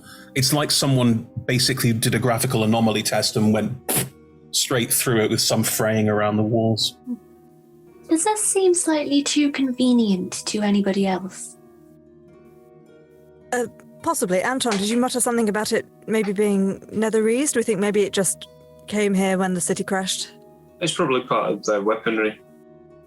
Just clearly trying to get in the building. Okay, well, if it's created a nice way through for us and we don't think there's another force field that would have immediately stopped and destroyed it, then... Can I check it and see if I can tell what killed it? Sure. Roll me a... It would be a medicine check, but it's not alive, so I would allow an investigation check in general.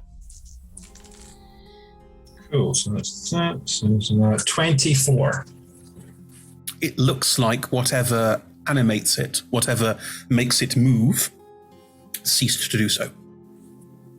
There's no obvious physical marking of damage, but like golems, it looks like it ceased to function.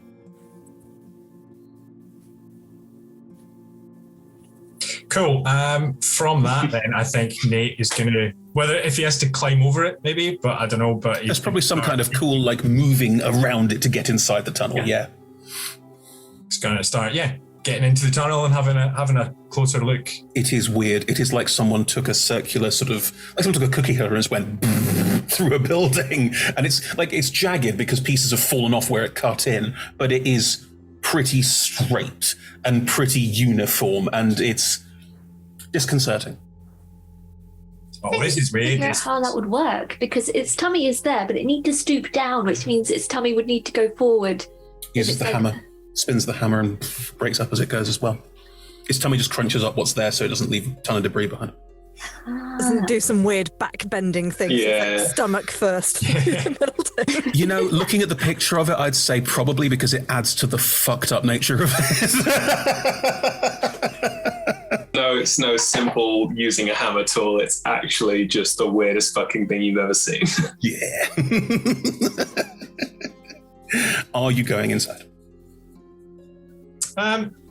Yeah, I'm going to keep going in if nobody stops me and nothing pops up in front of me to... Does everyone go with Nate? Yes, on my way in, can I step on Anton's foot? Sure. Is it an accident? No. Okay. Do you want to pretend it's an accident? Yes. Roll me a performance check or a deception check. Okay, let's see how good I am at this. Not very, but my dice is blessed, so that was a nat 20. What's that total? 22. Anton, roll me an insight. Actually, passive insight. You don't know why to roll for someone stepping on your foot. Yeah, no. Anton's just like, oh, don't worry about it. You take 1 point of damage. Oops, sorry. It's all right. And then I will cast False Life on myself using my Ring of Spell Story. Those are temp HP, just to be clear. Yeah. Grandiose! You will head inside. Just as we pass the hammer, we'll take a sort of, obviously still carrying Nezeril, we'll just take a passing interest. The creature is huge. It is way bigger than you'd be able to lift. I know. It looks kind of organic in places. Like it's got like the shaft, the haft flares out into the hammerhead with an almost like organic curve, like the tendons between your finger, like the skin between your fingers and that sort of thing. That's pretty cool. Yeah, it's not from a like, oh, can I take it perspective, but just from a like, that's a really cool weapon. How is it made? It looks like it was grown. That's very cool. Out of stone. Nice. Very long-handled, very long-hafted hammer. So a hammer where, like yours, I think yours is quite a long haft as well. It's not just a single, and it's designed that it could be held almost like a halberd or similar to use it as almost as a ranged weapon or a reached weapon. Cool. All four of you step inside. Up ahead, you hear the unmistakable sounds of battle, clangs, and shouts. Oh. Not all quiet then. I suppose we ought to see what's going on if the people that we're here to speak to are going to be in trouble. Is there anywhere in this tunnel as we're walking along that feels like this would be a great place to store a very tired, sleepy person to keep them safe? I mean, the tunnel will like occasionally like bash through a room and then keep going on the far side of it like it wasn't there. And there will be like castle rooms that are dusty and dry and clearly haven't been inhabited for a very, very long time that you pass through. You're at the ground level, so it's a lot of like cellars with like crates of wine that have all gone off and stuff like that. Like it's not like, oh, someone had a bedroom at the ground level of a castle like a weirdo. Like no, it's like cellars. Like you're passing through cellars. But it is very much, tunnel is very much like, oh, look, there's a room. Don't care. And goes straight through. Israel? Yes. Would it be possible for you to cast greater invisibility on some of us? I am running. I've been maintaining some of my spells in case of whatever comes ahead. I could, of course, one or two, I think one. Makes sense if one of us is invisible. Sure. Who should it be? To what end? Well, just an extra surprise if anything goes wrong. Well, I can make myself really small, so I don't think there's much point in being invisible. I can hide quite easily. Might be worth doing it on yourself, I suppose. Nezril, if we think there's signs of battle ahead, if we need to dive in. Very, very well. I will, it only lasts a minute, so I will do it when the moment arises. So I can come along and see if you need my help and whether it's safe for me to help. Yeah, best way to keep you safe. Good. All right, let's do this then. Right. You move forward through the tunnel. Come back to that. Hello? Hello? I'm here to help. Why you fight? What's going on? Ava. The after Hulfair and Regulus talk to you about the sitch, and you go, cool, I'll just wait for Nez to arrive. I did ask if there was anything in the tours they'd seen. Get to that in a second, don't worry. Okay. And then you wait and wait. Both Hulfair and Regulus will describe some of what they remember about the space and about the things to you. We'll get to that when you're in it, so I can explain. So if Nez says, here's a thing, you know what it is. Like we'll get to that when we need to. But you wait for quite a long time, about an hour, and nothing seems to happen. Ava fidgets. This is not fun, being waited to be fished out of your dungeon. Yeah, she's not having a great time. If the other two have finished talking to you about stuff and you start asking questions and the kind of an uncomfortable silence has started to build up a bit, Hulfair will walk over towards you and go, can I sit next to you? Uh-huh. I'll sit down next to you. So,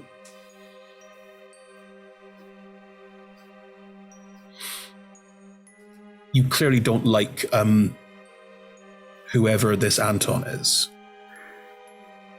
Uh-huh. And you describe them as being driven.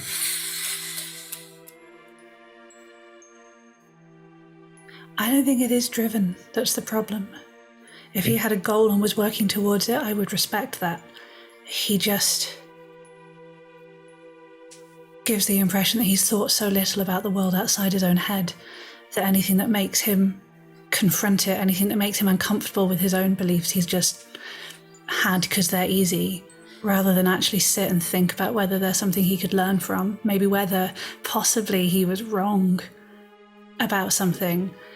He just treats it as an enemy and pushes it away. I have no respect for that, because people who blindly follow things they're told because it's easier, they destroy things. He's never once sat me down and actually had a conversation about why I make the choices I do. He just assumed things and then punishes me for them. Yeah. Sorry. Recognize that? In yourself or in people around you? No, in myself. You've just turned up and said, hey, there's another you.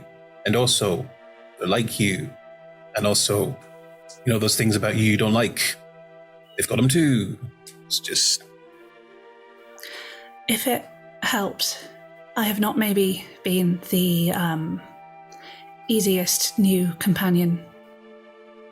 I have... what's the polite word for it? Baggage. That can make me a little complicated to get on with. But Ephemera, my friend, she made the effort, and she didn't have a context of the world to make assumptions, so she saw me for who I was, and she decided that was someone worth caring about. So I get hurt when people can't do what she did and see me and instead see the context. But to be fair to you, because you seem lovely, I believe if I was a different person, Anton would have protected me to his dying breath.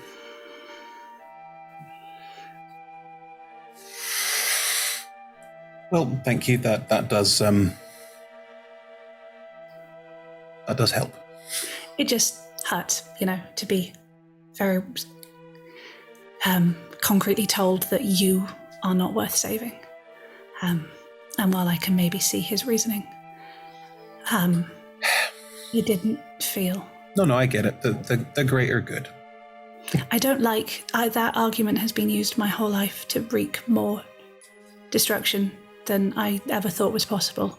I would rather save one person that I love than do something evil and say it was for the greater good. Like I would tear down everyone here to save Ephemera, and I would feel absolutely happy doing it. And I think that has more moral goodness that I can sit comfortably with than people who do unspeakable things to one or two people because it's the greater good. I mean, that's food for thought. Whole is interrupted by the door that you didn't know was there because it was an illusion. Ava will allow herself... Normally, she would be completely unflappable and not let there be a reaction at all, but she is aware that vulnerability is working with these people, so she will let herself give a little hitch in her breath and a little shrink back against the wall. Mm-hmm. Is it a performance? I don't know. Wow. It's that level of once upon a time that would have been the exact opposite reaction, the exact authentic reaction, but she's been pretending for so long. Who knows which is real anymore? I think it is a real reaction, but she has calculatedly let herself show it. Okay. You can roll me a charisma-based check. It can be deception or persuasion or performance or whatever, and I don't need to know what it is. Just roll it for me and tell me. I will go with persuasion. It's a lower stat, but it feels the honest version in between deception and performance. Perfect. That is a... What is maths? That is a 23. Right. As you hold back and catch your breath, you will note that Holfair does slightly position themselves to be between you and the door. In walks, as before, full suit, lot of yellow and gold in it, big bequiffed hair. Is Nezagon? Nez. Hello, everyone. Right. And we'll ignore the other two completely and look at you, Ava. We got off on the wrong foot, I feel, and I'd love the opportunity to rectify that if you are willing. Are you willing? I am willing to get out of here, so let's say sure. Great. Got to start somewhere. Grant, I'm just... Are you planning on just repeatedly hitting me until I fall unconscious again anytime soon? It's nice to know where we stand. There's a look of embarrassment on Nez's face. No, that's... I'm sorry about that, all right? But it's so hard. Everyone has all of these things that they want, and... it's irritating, is what it is. It's very irritating, but no mind. Here, if you would come with me, I can show you what I'm up to, and you can see what you're part of, and maybe, just maybe, we can have a chance at a conversation. I would like to try that. I can promise you there will be no violence directed towards you unless It is needed. And like it was needed before simply because I had something that belongs to me and said no when you asked for it. Yes. Kind of needed. Okay, I'm glad that we stand... Well, yeah, it's that or staying here, so sure. Splendid. Great. Fantastic. Good stuff. If you could follow me, please, and we'll look at the other two. And yes, enjoy the rest of your stay, I suppose, and we'll walk out and leave the other two. The door is still open, but they've just stepped outside the door and are waiting for you to join them. Ava will follow. She will shoot a scared look over her shoulder at Halfa. It will give you an encouraging nod. As you walk through the door, it closes behind you. Anti-magic, how did that work?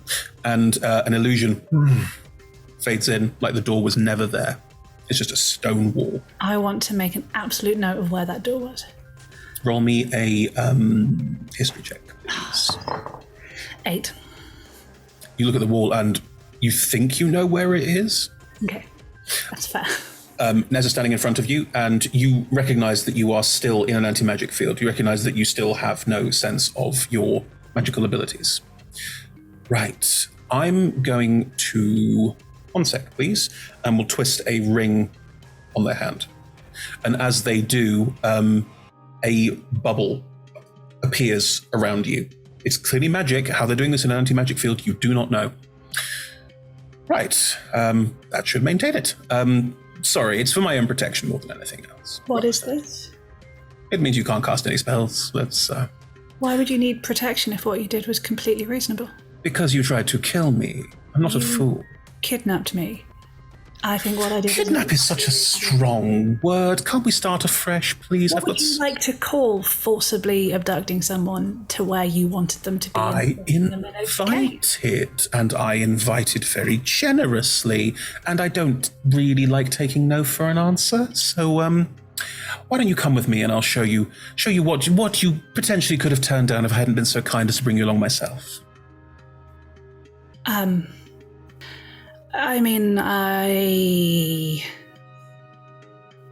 it is hard to appreciate all the wonderful things you have if I can't feel their magical essence. How will I know what a fun and a discerning collector you truly are? Or maybe we can drop it occasionally for something particularly special or something like that, can't we? That seems fine to me. Anyway, please. And we'll gesture. You can walk inside this sphere and it will roll with you as you go, so it is... My new companions were saying they were envious of the chance to see the collection again. Apparently they maybe were slightly churlish the first time you offered. They were. You know, they really, really were. There was an opportunity, a chance to work together, and instead it was all no, this, no, that. And I'm not good with that sort of thing, so, you know. Anyway, they will guide you forward. You're in a corridor, like a sort of constructed corridor, but as you move forward, there is a shattered break in the corridor, and it seems to open out in front of you.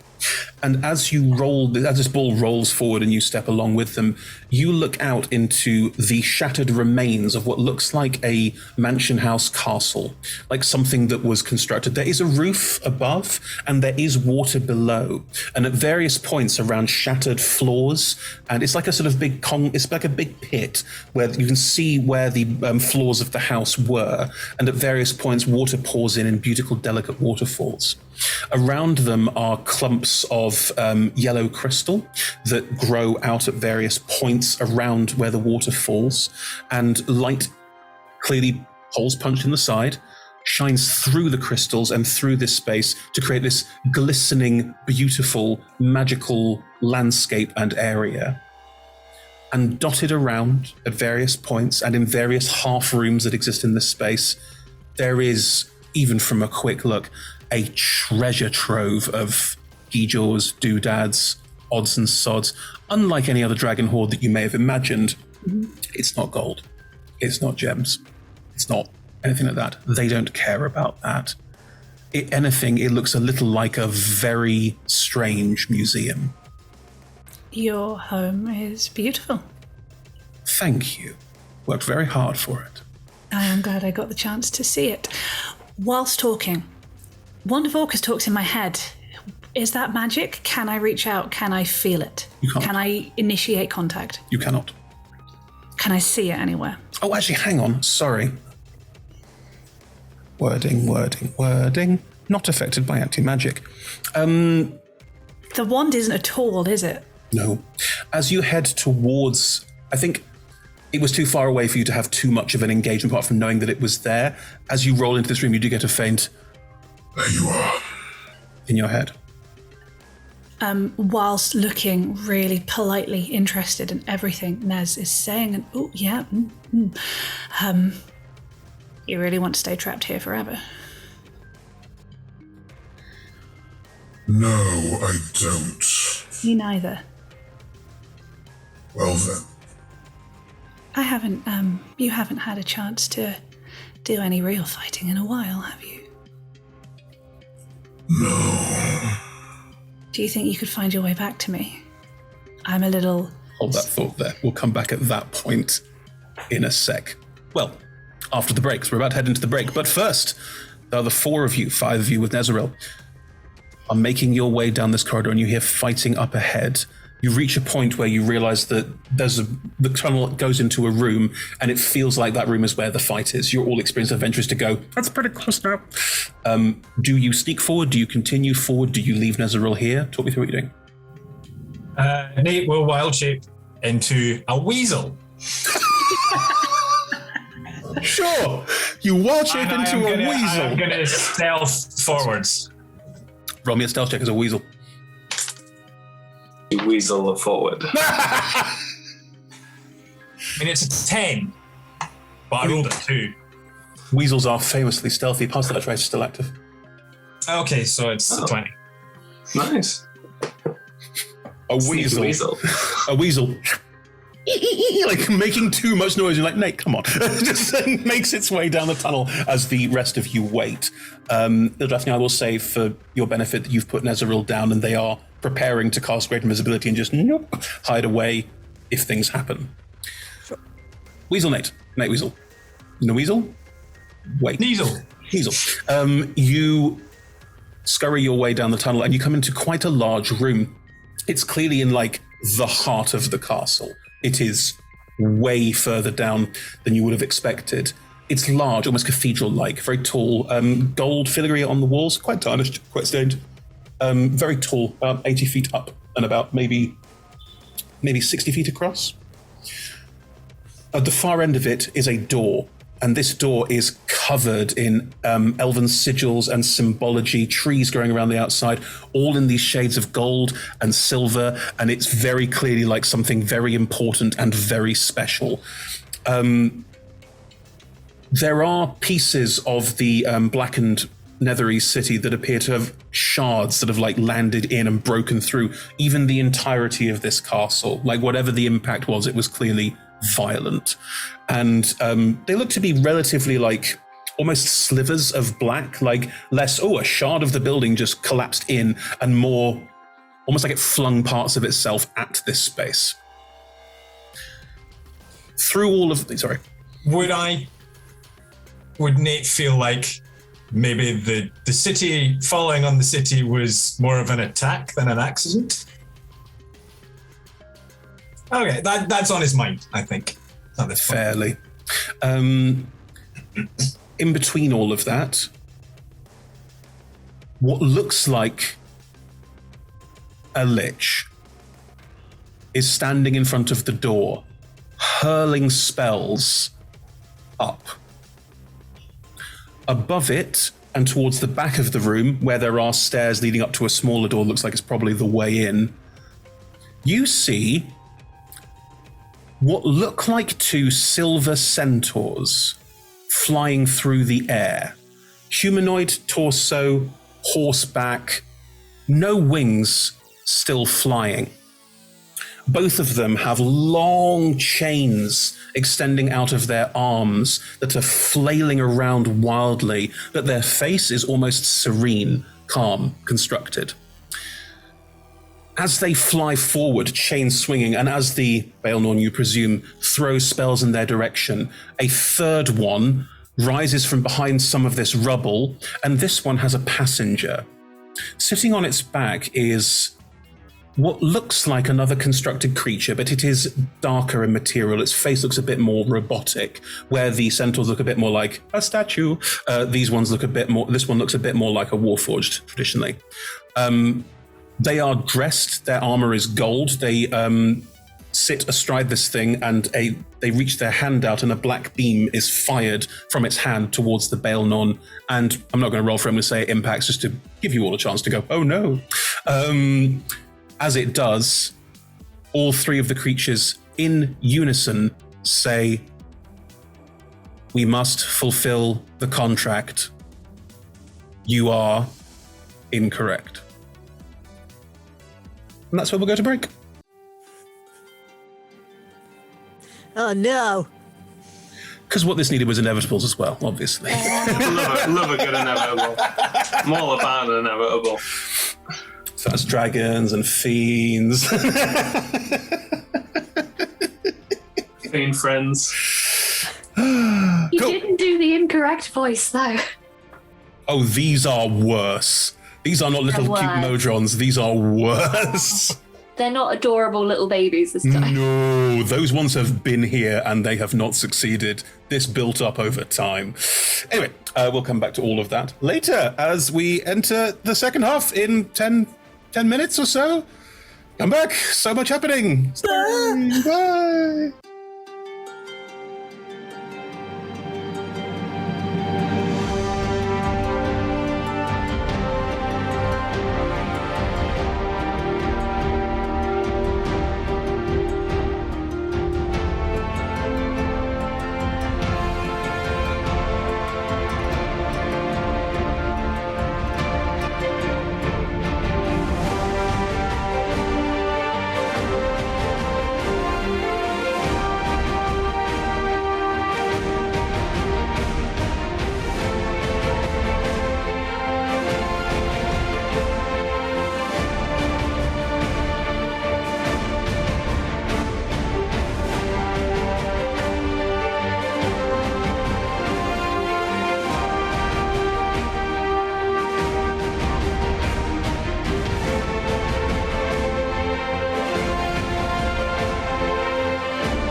And welcome back, everyone, to a two-party split, very complicated... Why do I do this to myself? I don't know. It happens, and I roll with it, and then it keeps rolling and rolling and rolling. Anyway, I'd like to start this half by rolling initiative, please, as the Weasel has seen this combat situation. Not for you, Ava. No, you're fine. As the Weasel sees this situation, I'd like us to roll initiative. I know that three of you, four including Nezeril, are not aware of the combat yet, if you will, but I'd like to know what the order of events is and how that's going to be happening. Well, does our mental link extend to where I am? Or? Yes, it does. Yes. So, you can tell people what's going down. You can yell I timber. think everybody would hear Nate in their head just going, there's some pretty odd shit going on down here. Just be careful as you make your way through. Then they've seemed very much interested in fighting each other at the moment. Okay. Do you want to be clearer about who they are? Oh, well, I think that one's a lich. And can I roll something, having heard the incorrect? What do I know about? Ooh, how much would you know about inevitables? That's a really good question. Roll me a history. In the meantime, shout out your initiatives, please. 17. Oh, thank you. Does a level of exhaustion mean that you have disadvantage on initiative? It does. Okay. It's an ability check. Well, it didn't get worse than natural one. I think we can allow that, Niall.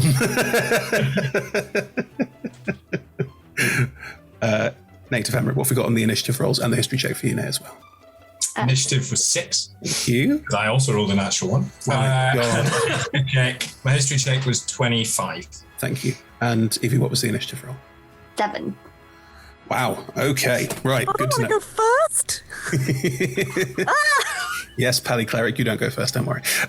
Right, as Nate says all of this, and as Nate refers this information back, doodle-doo, what is passive perception? Not high enough. Okay. The Lich does not know you are there. Nate? Cool. It is a Baelnorn. I will share that with you. You don't know that necessarily. I don't think you know what a Baelnorn is necessarily. We've talked about it in front of Nate. Mm-hmm. Okay, so maybe there's a certain context here that you are starting to get a hang of. Cool. It is going to reach its hand out and cast a spell, and a column of fire will impact through the center of this space, flame strike, and will will break down through the. I'm going to say their names, but you don't know what this is. Through the silver thing, the silver horsey centaur thing with the figure riding it, the Zelakut and the Kolariut, and they need to roll that. Cool. Need to roll that. Cool. There is a big explosion, and they vanish inside, and the creature flies through, sizzling and burning in places from the radiant and fire that is burning all round it, but it doesn't look too badly scathed. You see that happen. Ildrathni, what would you like to do at this point?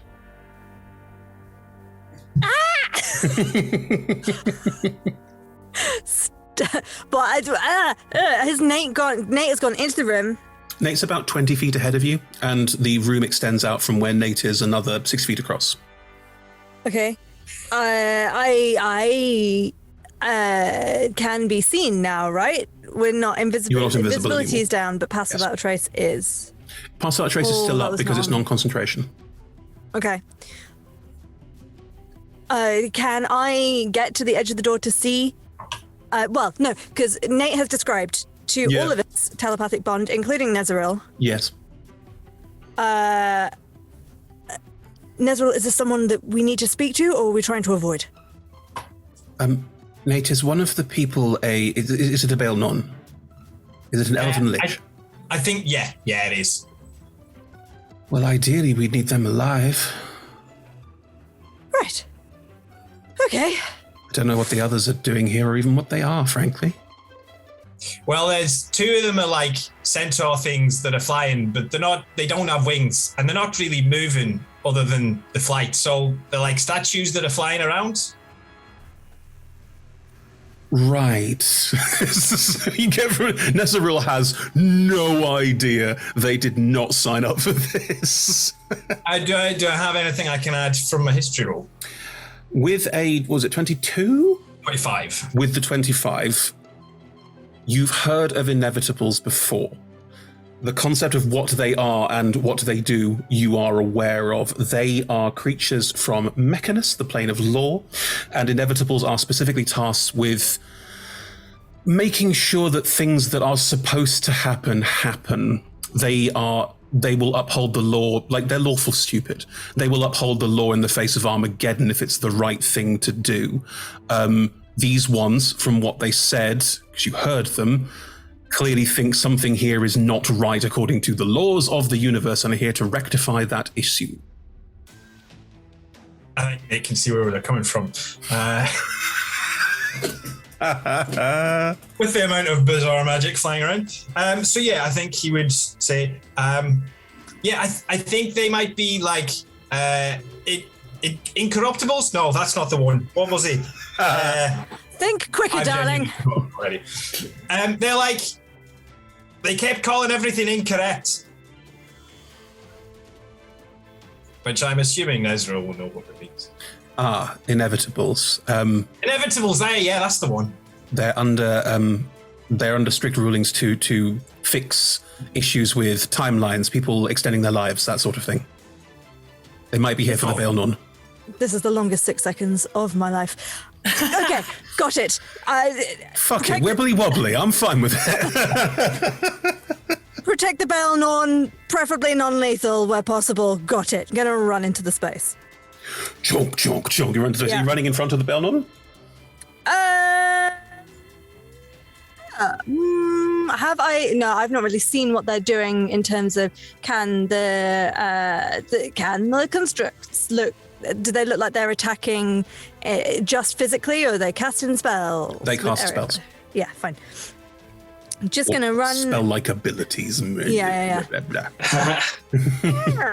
I know there's 3 of them. Four. 4? 3 horses, 1 riding. Oh, right, yeah. Centaurs. Yeah. Zelikuts and a Kolariut. Kolariut. Something like that. Sure. I'm going to run into the space and point the hammer at the Widgeon Bob on top of the Flippendip. Collier-root. Yeah, and... The cauliflower. At the cauliflower. That's fine.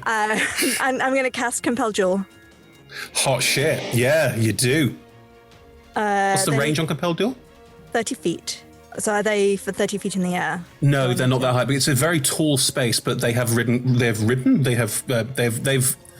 quite low. Flulu. They're quite low in space. The space is not wide, so I think you can reach it because it's fun. Go on. Yeah. Wisdom 18, please. 13. The Colorite will look at you and say, "You are not incorrect." I'm pretty sure I shouldn't be here. Okay. Oh, I'm excited now. We'll get to that in a minute because that is going to be awesome. Cool. You stand there. You have gestured with your hammer towards it. And amazingly, with a 7 initiative ephemera, it is now your turn. That was my bonus action. Oh, I'm so sorry. Go on then. I'm a hold an action to give it a thwack if it comes near. Great. You do. Ephemera with a 7 initiative. And seriously, initiative rolls and everything else is like 7, 6, 4, 3, 2. It's not good. Everyone rolled badly. Is drinking a potion a full action?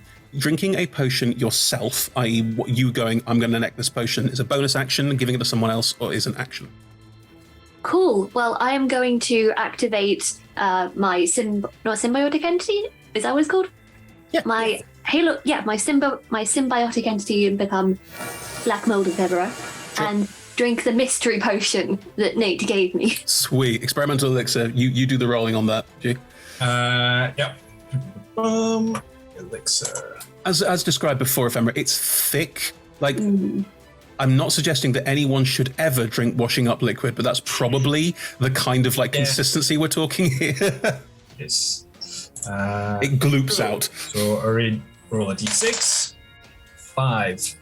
You can fly. You have a flying speed of 10 feet for 10 minutes. Now, Nate, because it's yours and because it could be literally anything, does Ephemera grow wings? Does Ephemera suddenly hover? Does Ephemera have like winged boots on now or something? Are there like strange antennae growing out of Ephemera's head that let her fly? What's the visual here? Because it is experimental and it is weird. So it only gives a flying speed of 10 feet. So I'm going to say that it's sort of like gravity just isn't applying and you're sort of able to like swim through the air. You have to swim to fly. You can't just think it. You have to go. Yeah, it's very much kind of. But like, so I think or maybe it's less about a gravity thing. Maybe it like lowers your density, so you can feel. To you, it feels like the air is thickening around you, and you're able to like push your way through it like you're in liquid. Well, that's weird. Okay. In which case, I will kind of be and kind of dive into the room to. It's kind of a bit more. Oh right, okay. And I imagine that I'm still trying to remain upright as much as I can. Maybe doggy paddle. Maybe you're sort of slow rotating, like no, as you start like, rotating on the spot. No, and then you push it too far, like oh god, it's going the wrong way. Yeah, it's not delicate, is what I'm going to say. Great, that is your bonus action and action. Great, you're in the room. Mm-hmm. Cool. Nate. Yes.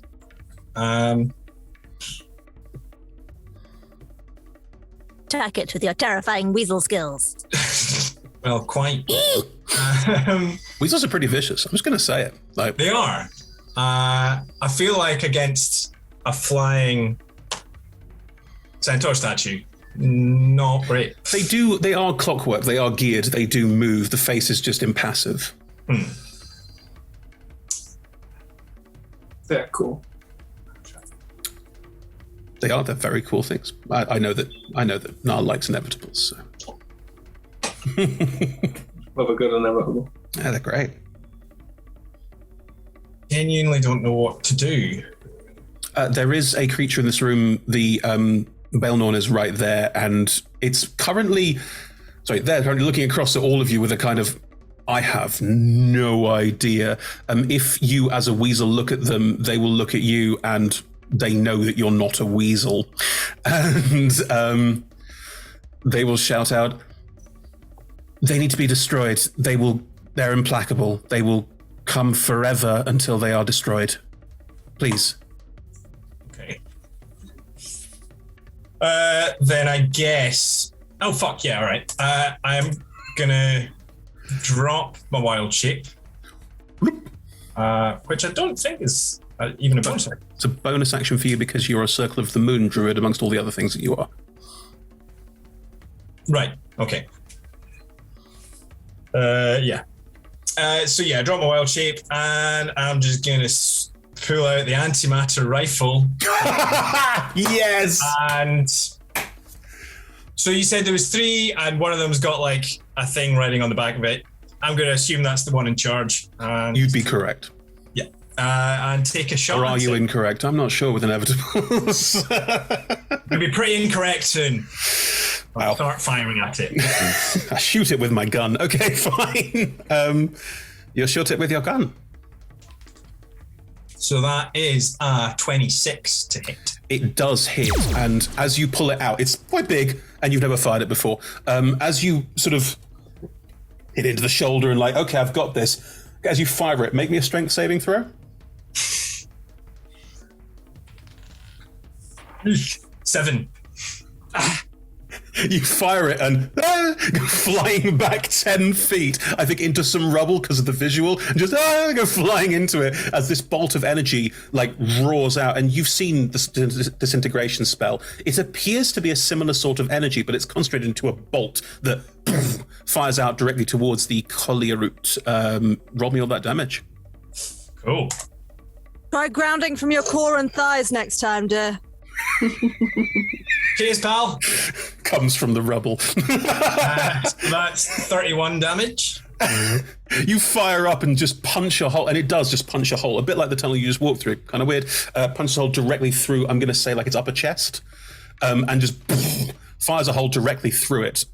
It looks down at the hole where you punched through it. It has just been told that someone might be incorrect, and now it's got a hole through it. It just looks at you. It doesn't appear to, like, take any damage. Like, it's not there going, ow. It doesn't appear to notice. It just looks at you and takes that in. It's quite chilling how this thing that threw you off, this bolt through your feet, just like passed through, and it just... Okay. It just kind of turns to look at me. I'm like, oh, shit. Well, that's a thing. Movement, you're currently prone. I mean, I'll get up.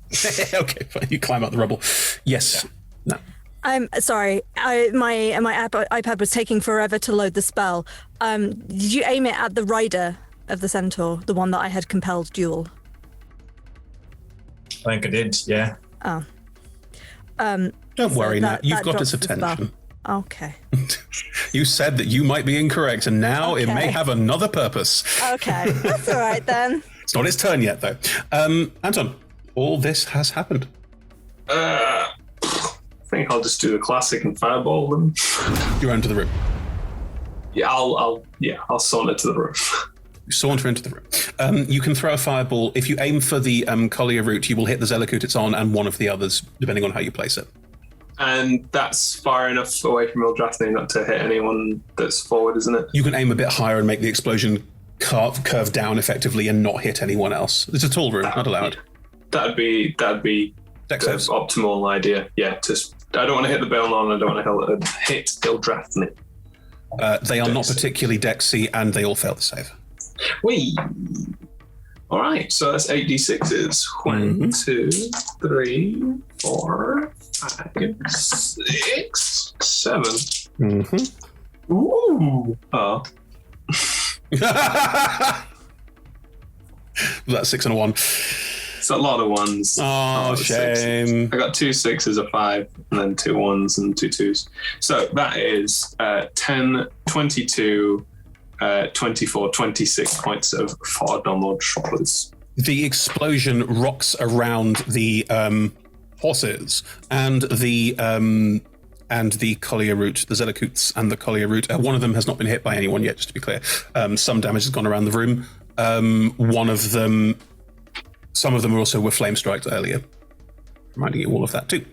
Anton, anywhere you want to go in particular? I think I'm just going to stay at the back and just control as much as I can. Right now it's damage time though. I haven't really got anything that can help anyone. Cool. Okay. So yeah, I'll just keep my stance and hopefully won't get hit. Well, we'll see. The collier route will, it will climb off the back of the horse while the Zelakut is flying, and as it climbs off, it will fall into a portal that it just conjured and reappear in front of Eldrathni, and it's shorter than you. Very Mortal Kombat. It's like very Mortal Kombat. It's like 5'6". It's not tall, and it will just stand in front of you, looking up at you, and its eyes just twist and turn weirdly, and it is going to. I bonk it on the head. Go for it. Yeah.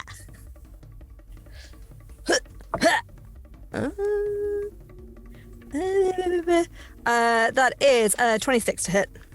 Yeah, that hits, yeah. Yeah. Great. So that's the... okay, so that's starting with 12 bludgeoning, and then I get my 2... No, because that's just an 1d8 thing. It's not undead or... It's not something unholy that needs to be smoked.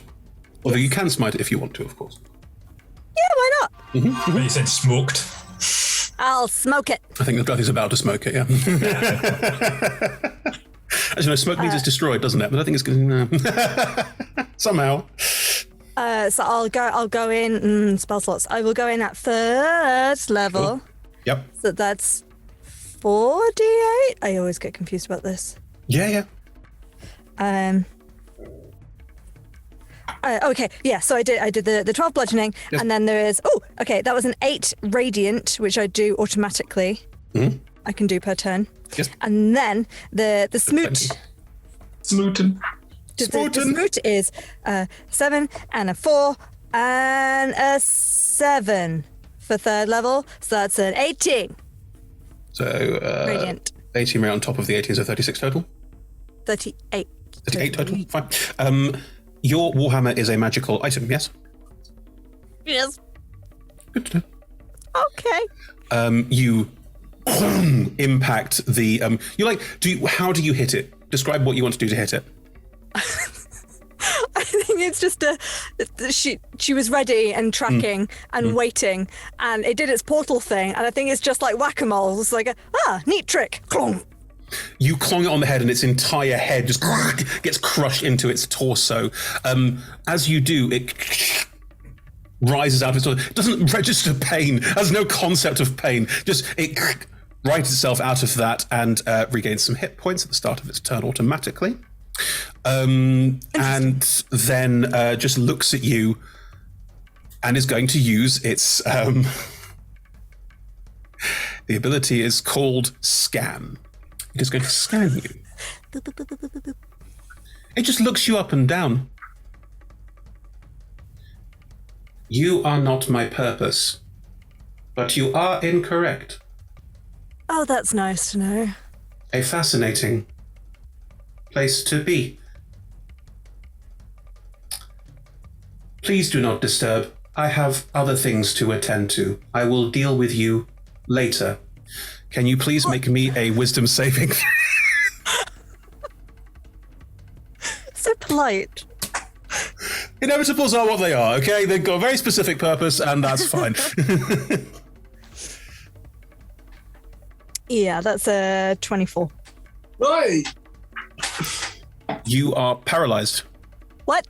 Sorry, what? You are paralyzed. Huh. It reaches out to you. It doesn't even reach out to you. It doesn't even look. I mean, it just looks at you, and you freeze in time. Just. Oh, in time, not just that, so I can't even telepathic bond to people. I would say that you can. It's some kind of weird time vortex thing, but you appear to be frozen. You can't do anything, and it's not like, oh god, I'm stiff. It's just I am not moving through time like all of you are. This is fucked up. And she didn't pass the saving throw. No. A 24 didn't pass the saving throw. No. I'm looking at it right now. Okay. The rest of you just hear a can't move. It is going to walk away from Ildrathni with a kind of, this wasn't what I was here for, and make its way towards the Belnorn. And it's not running, it's just walking. It has used its action and bonus action, so it's just going to walk towards the Belnorn and arrive in front of it going, I need to enter this door. You will open this door. Right, these Ellicoots. Seeing that you are all not important right now, are going to fly forward, ignoring all of you, and make their way towards the door as well. And they all appear to float around the door. They're holding actions, and the Belnorn is being stared down by all of them as they look towards the door. Cool.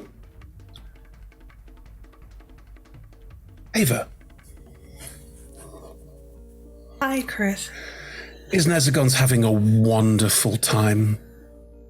Great. They are expostulating to you about all the amazing things that they have in this space, and they're really proud of the collection, as they should be. It is extremely impressive.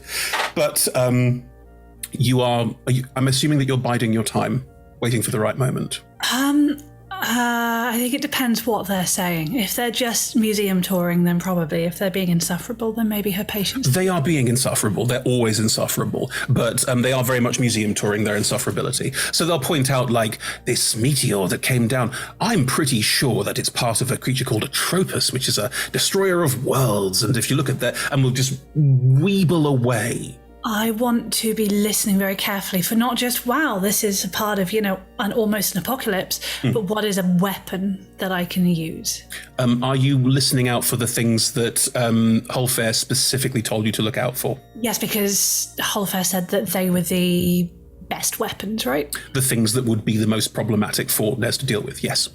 Also, with a slight secondary agenda. The primary agenda is to get out. With a secondary agenda of anything that would help me kill a god or a whole temple full of priests, maybe.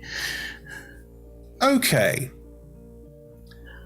You are shown demonic artifacts from Nar, a culture that connected with demons to try and draw themselves out. There are swords called Jamdathi psionic swords that are cut through the mind, not just the flesh. Memnonar bricks of the Memnonar society, they're purple. Dwarven relics from Shantar. There are, from Myth Drannor, there are Giregizir, which are little sort of cameo-style pins that give the wielder the ability to cast a shield spell. There's all sorts of stuff, and it is all extremely powerful. The kind of stuff that you go, I don't know exactly how this works, but the stuff here could potentially take down anything. Go on. You said shield, which reminds me, last we discussed I was at 0 hit points. How many hit points do I currently have? You were knocked unconscious, you're back to full. Back to full, okay. That's convenient. What they will also point out to you is they finally, and this is the point that Holfair said, this is the thing that might be the way to deal with this. You are probably not going to be able to do much to Nez on your own. You're going to need some kind of ally, something that's going to be too powerful for them to deal with by themselves. They show you to an area where they have what look like sort of cylindrical tanks, and inside them are various creatures. Look like they're in some kind of stasis, you can't tell. You see a horrific worm-style thing with a gigantic fanged maw, which they describe as a Faerun. Okay. You see a sort of floating eye monster thing with a big beak. It's a little bit like a beholder, but it's got 3 eyes and a fanged mouth that he describes as a Maulagrim. Uh-huh. There's the body of a wizard, which he describes as one of the Manchun clones that he collected over the years. Does the body look remotely like anyone we know? No. Okay. Unremarkable in many ways. Great. Also, yes. Anton's not Manchun. Just to be clear, that's not a thing. Right. It's always good to check with you, Chris. And I fully agree. I hear the wand. You still can, yes.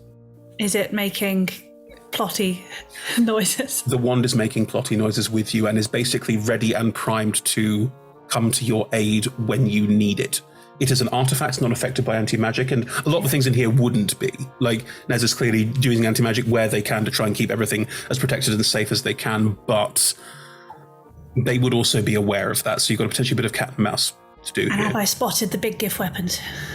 Yes, the big gift weapons were part of a collection of weapons, including those swords earlier as well. However, the final tank... Sorry, yes. There is one more.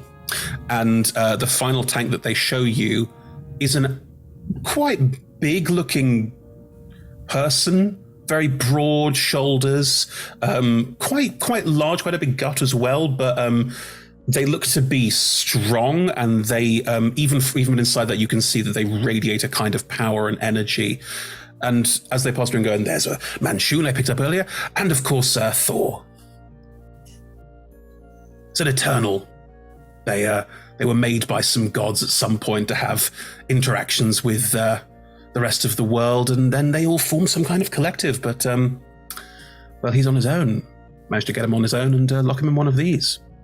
What Holfair told you is if you can get Thor out, he's a fucking wrecking ball and probably would be very difficult for Nez to handle. Yeah. So you're there having this conversation. Are they conscious? The people in stasis? They appear, their eyes in some cases are open. They appear to be unblinking and unmoving. They look like they're probably in some kind of stasis, yes. No, it's a quick question. This is all fascinating, obviously. I'm so glad you like it. I'm very proud of these ones in particular. Catching them was, I can tell you, no small feat. I can imagine, because some might say these people are in fact people with their own lives and wills and consciousness, and who maybe don't want to be imprisoned in stasis forever with you. Well, yes, but I mean, they lost and I won, so they're mine now. It's quite simple, That is really. a really fair logic. I'm glad to see that. I can feel the power from this one, even through this. Could I? Eternals, yes, there's... Would you mind? I mean, this is incredible, and obviously, what am I going to do here? Can I feel for real? Well, they're in stasis. You can't actually reach through that. That is... No. But if I can even feel the power coming through this, gestures to the bubble, then I would love to feel. Because as it is, I can get the sense that you must have been fairly competent to catch someone like him, but, like, I want to know the full extent of your power and your mastery. Roll me a deception check or a performance check, a charisma-based check to go... to suck up. 27 for a suck up check. Oh, you're so strong. Oh my god, you're so amazing. Oh. Well, Ness does have good rolls. But I'm hoping this is their weakness. But a big ass that's easy to kiss? Yeah. Look at them. Do you think this isn't their weakness? I'm just checking that you think that the confident, brash, arrogant dickhead is wise. All right, I tell you what. Because it's you and because we're getting on so well. We are. Yes. I'll remove this, but I'm on the lookout. If you do anything, then we're not friends anymore. Okay? What does happen to the people who aren't your friends anymore? Look, it's difficult because I don't particularly want people who aren't my friends to be in my space, so I tend to remove them, but then they know about all my things, and they might tell people about my things, and I don't like killing, Ava. I really don't. It's so base. It's so rubbish. So, you've met some. They stay in the rooms, and sometimes they come round. It's lovely, and sometimes I try and I try and I try, but they just can't be helped, you know? Those who are your friends, what happens to them? Well, sometimes they go and find things for me, although I purposefully built this all here. You see, at the time, it was protected from the outside world. It was locked. No planar incursions. Then the elves took it down, and I had a couple of years of difficulty around that, and now it's up again, so I can work with impunity. Maybe you could go out into the world, and I know there are ways in and out that are a bit tricksy. Maybe you could find a way in or out and bring me back some more things. I plan to do most of that, yep. Go on then. Show me what you got. All right. Okay. To the wand. Are you ready? Yeah. They will twist the ring on their finger and the bubble around you will fade out. I want the wand. Okay. It's not here. You said it was ready to come swooping in. It is ready to come swooping in. It's a wand. Where is it? Did we see it on the move? You did. It's about 60 feet above you at an angle in another wall alcove. It's been put with the other super magical wands. Right. Let's use my crown of stars. So instantly surrounded by bright light circling Ava's head, and I want to... Hold that thought. If you're going to cast a spell... I am. Well, tell me I'm going to use an ability. Nez was waiting. There is no surprise round. Yeah. Because Nez was basically there going, this might be a trap, but it might not be. And basically was waiting for you to do something so that they could stop from doing anything. Reasonable. So do you want to roll me initiative? Ava has no chill and no patience. So against an ancient topaz dragon by yourself. Yep. 17 initiative. Fantastic.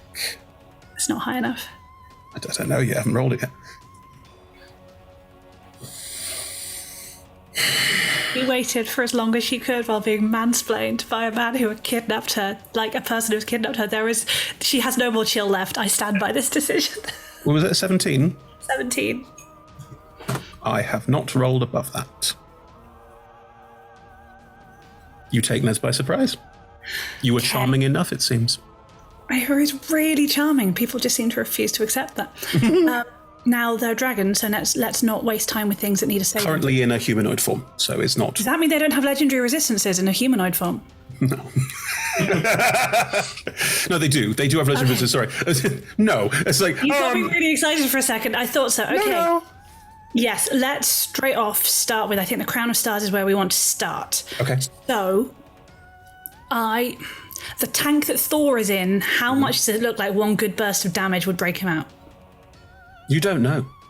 Is there not like an obvious, oh look, a padlock, and if you burst it, do I scare the dragon or, oh no.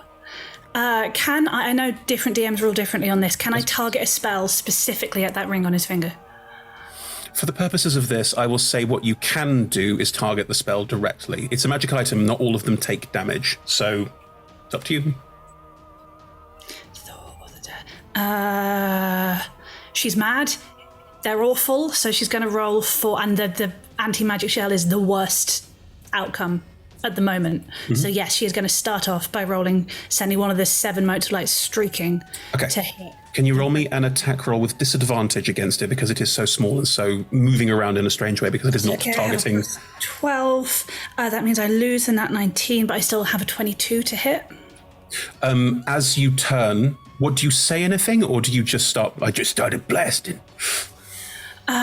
She'll probably say something later, but at the moment she is just turn and focused. Yeah, go for it. She's been waiting, and now she goes. Absolutely. The first rings out and impacts Nez in the hand, aiming for the ring to try and shatter it or do something to it. That's fine. Off you go. Roll me some damage. 4d12. Go for it. I'm really scared. You should be. Thanks, mate. That is a 6, and a 6 is a 12, plus a 7 is a 19, plus a 11 is a 30 points of damage.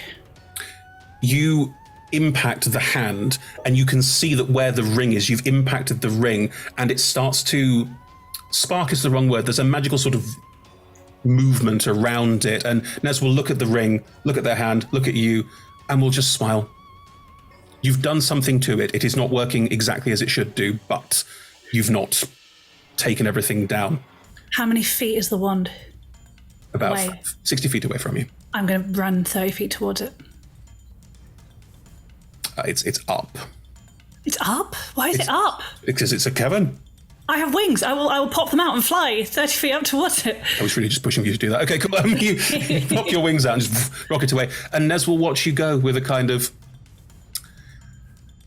well. Do you 60 feet, you can fly 60 feet, because it's not an action to cast Crown of Stars, it's a bonus action. Is it an action? I don't know. Is it an action or a bonus action? I don't know. I feel like it's an action? Yeah, it's an action. Okay. I can only fly 30. This does mean I have a bonus. I don't think I want to use Hex. Yeah, I do have a potion of giant strength. Yeah. You can take a potion as a bonus action, can't you, if you take it yourself? And feeding yes. someone else as an action? Yes. I don't think I'm going to be in more trouble in the near future than I am right now, so I think I will take that potion. Okay. How long does it last for? Don't know. Evie, how long does it last for? You're currently muted, Evie, because you're not here. Hello. I was on mute. Totally fine, you're not here. No, I'm not. You just have to figure it out for yourself. Oh, wow. Oh! It's an hour. It's an hour. Great. And my strength is 21 for an hour. Awesome. This is good, because that's her biggest weakness. Thank you very much, Ephemera. There we go. That's my bonus. You swig a potion. Yeah? Yep. And you start flying up towards the wand. Yep. Great. Isnezagon will watch you go.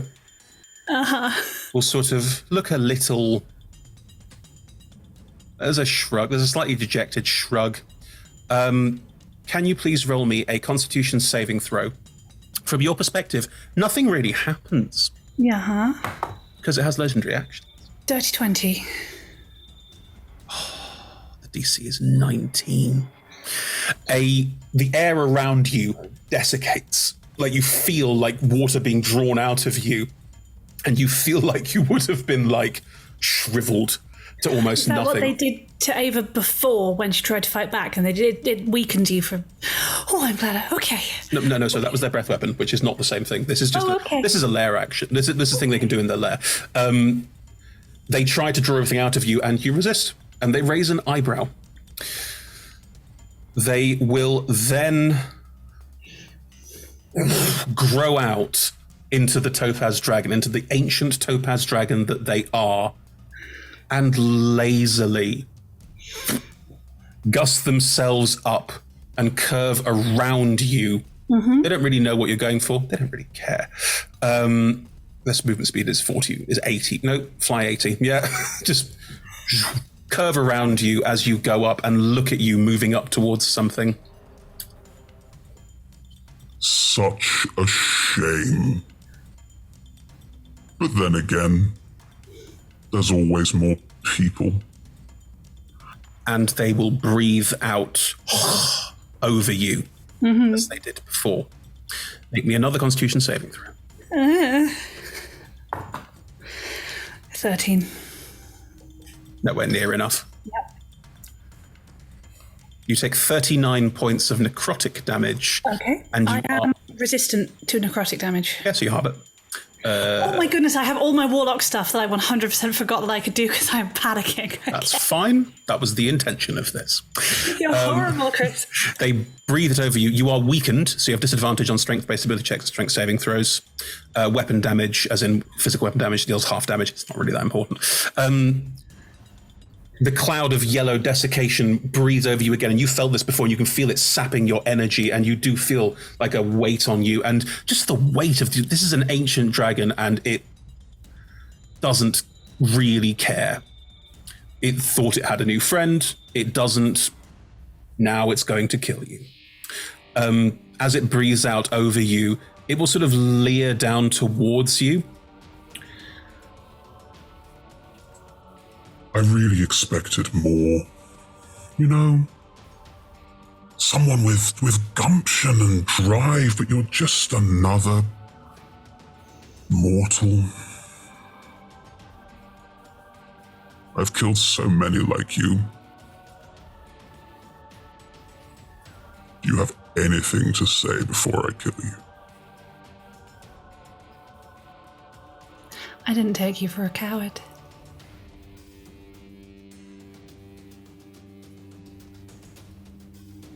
Okay. Back in Castle Cormathyr, at the start of initiative, the Bale Norn will, at the top of initiative, it's already started, the Bale Norn will look at the inevitables bearing down on it with held actions. It will look at the group of you. What a rescue! Yeah. Nice place you got here.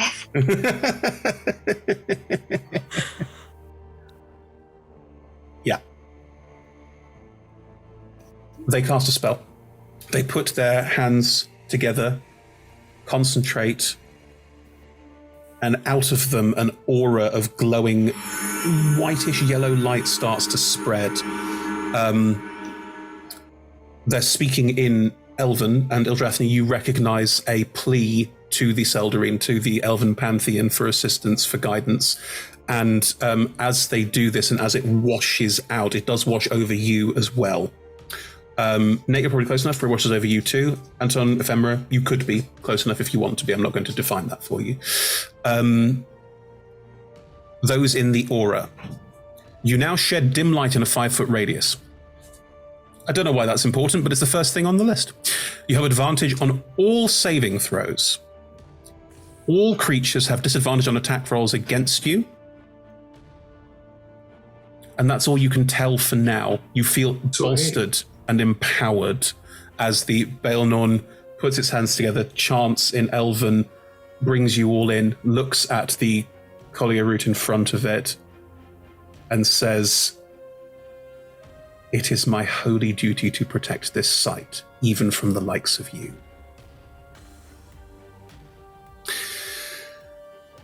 The collier root is expressionless and does not react. All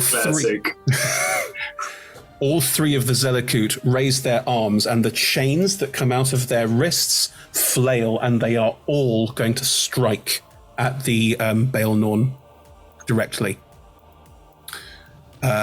They all appear to, all of their chains seem to glow with light as they do this and start striking down. Okay. 1, 2, 3, 4, 5, 6. Yeah.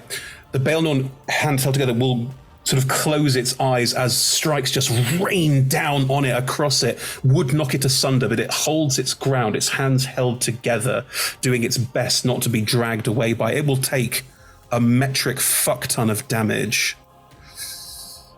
Yeah. Mm-hmm. And there's a save in there as well. Is there anything we can do to help? Like, I have silvery barbs. Of course you can. Yeah. You could silvery barbs any of the attack rolls if you want to, that are happening too. If there's any that seem particularly brutal, just silvery barbs that, and again, give the Baelnorn advantage to whatever it needs to do. Like concentrating on spells, I assume, and stuff. Yeah, it's concentrating on the Holy Aura, that's right. So what I will say then is, if you want to, because it's got to do it step by step, if Anton wants a silvery barbs, one of the strikes that looks particularly vicious, that gets through, they don't all get through, then I will re-roll that strike. Yeah, that one. Yeah, that one does not hit now. So what's the visual on your silvery barbs? Oh, it's the no, that's the portent. What's the visual on your silvery barbs? Sorry. I think because it's coming from Nate's ability to like inspire people. So Anton's going with that. He like cries out in Elvish, "We're here to help you. We're here to help everyone." Fantastic, great. The first strike that would have hit it bounces off, and it gets advantage on that con save. So now I can add that one in as well. Okay, Nate, are you stopping another strike that gets in? Yeah. Brilliant. And your silvery barbs is not like Bardic Inspiration. I mean, it's from being a bard. Oh, okay. I think like when he does blade singing, he can like sort of sing through his gills. It's more of a like screech. It's a kind of like quite a kind of just a really distracting screech. How is that so deeply fucking disturbing with everything else we've been going through? I don't know why it is, but it is. I mean, Zelakuts don't tend to react to outside noise, but this one does. I still get through. This one's like, It still gets through. Sorry, the roll to hit was quite high. But you get. Are you giving the Baelnorn advantage on the concentration check as well? Yeah, I guess so. Cool. If it's already got it, then it's already rolled. That one has to roll every time it gets hit. All right. Okay. Yes. Then yes. Cool. Okay. Yep. Okay. The Baelnorn maintains concentration and is not downed and just holds its ground against this onslaught. It looks like they have charged up their wits with some kind of smite ability, like they bonus action smote and then attacked with it. The Baelnorn looks like parts of it are, its back is being flensed, like it is holding itself in place, and it also doesn't appear to bleed, or it looks like an extremely old desiccated elf, but it is being torn asunder. It holds up, it stands, and it maintains its position in front, the aura still standing. I will say that the way I had rolled it, the last concentration check would have knocked the aura out, but with the 2 silvery barbs, I'm allowing that it stayed in, because I rolled it again and it was good. Right. Awesome stuff. Ildrathni, you can make the saving throw at the end of your turn to avoid being paralyzed. You can do so with advantage now. It's still a wisdom save. Okay. But I'm still paralyzed. For your turn, yes. Yes. With paralysis, that means I can't say anything like out loud, so I can't cast a spell that is verbal. No. Fine. Okay. Honestly, paralysis and stun are 2 of the effects where there's not a lot you can do apart from roll at the end of your turn and hope it goes away. Yeah, that's fine. I know it sucks. I am sorry. That is one of No, it's okay. It was figuring out whether there was anything I could have... Yeah, but that is... What I will give you, if you like, because I do feel that stun and paralysis can be quite cruel, is I would allow you to have your movement at the end of your turn if you want it.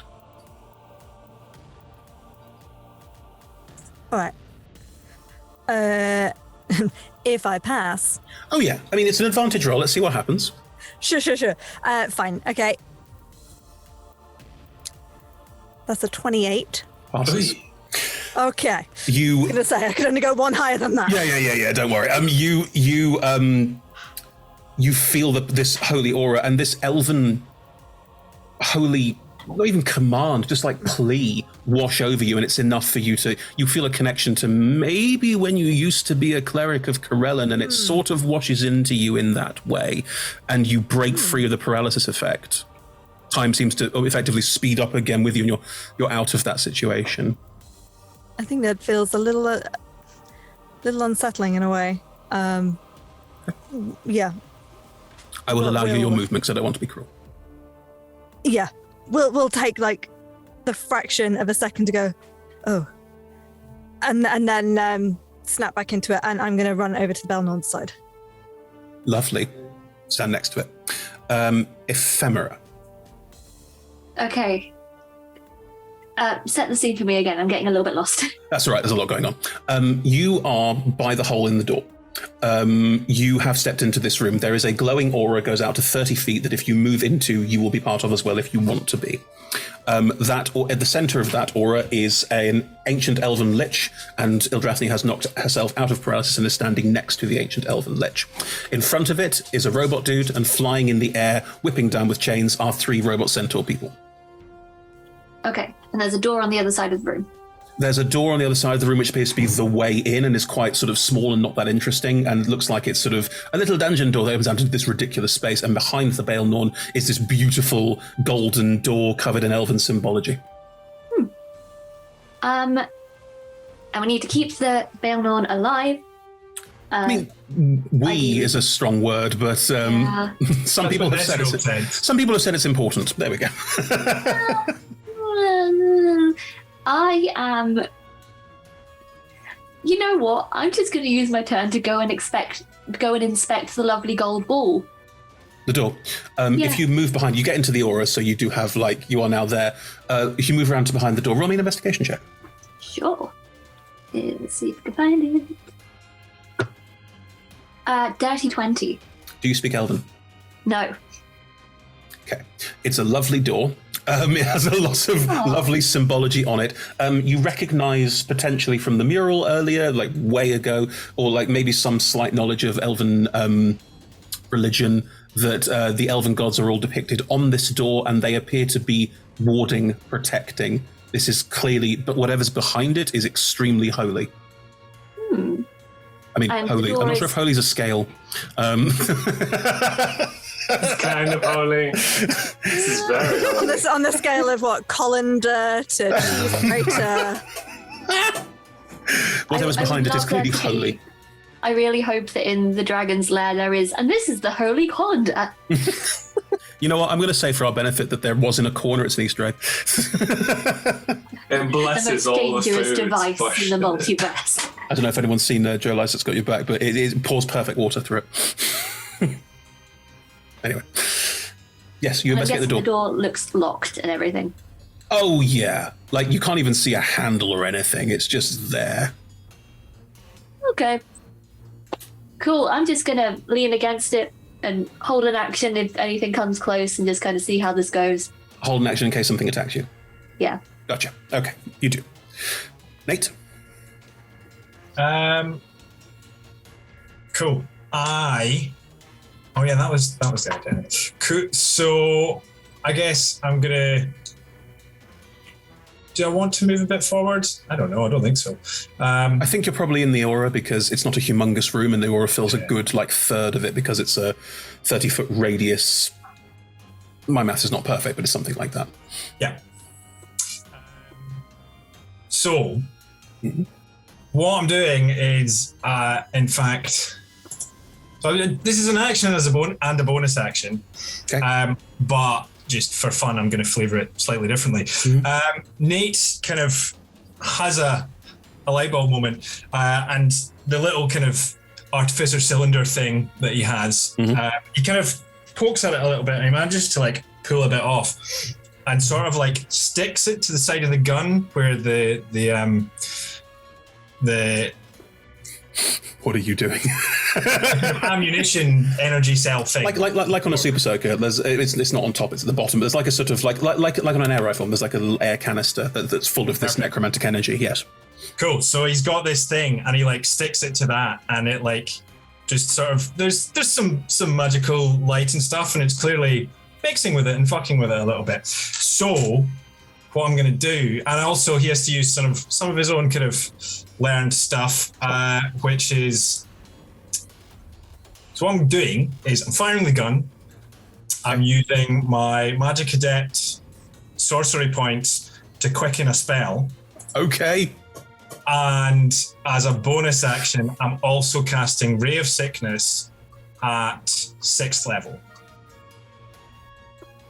Okay. So mechanically, it's a shot and a spell, but I just want to flavor it as he fires the spell through the gun all at the same time. So you're firing the spell through the gun, it's also doing the gun's attack at the same time. I'm fine with that. Yeah, I think that's just nice flavor. Go for it. Go for your life.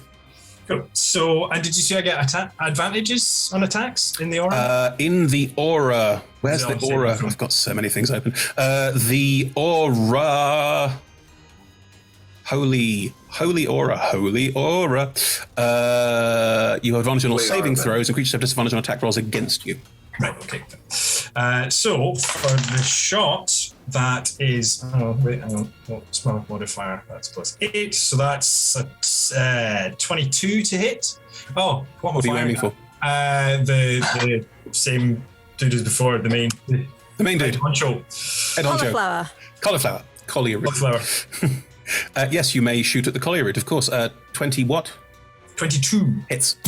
Cool. Yes. And then for Maria Sickness side of it, that's only 15. Doesn't it? The shot does. Cool. All right. So and you reckon you could probably use the gun in a similar way again if you wanted to? For the podcast, I did a sort of "you're welcome" bow, which I don't know why I did.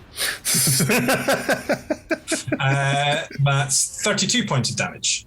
Where are you aiming for? I mean, what angle am I looking at it? From sort of behind and to the side. Behind and to the side. Back of the head. You blow its head up. You fire and the head just disintegrates and explodes out the side. It's still standing. You just shot its head off. Cool. That happens. Are you moving anywhere? No, I don't think so.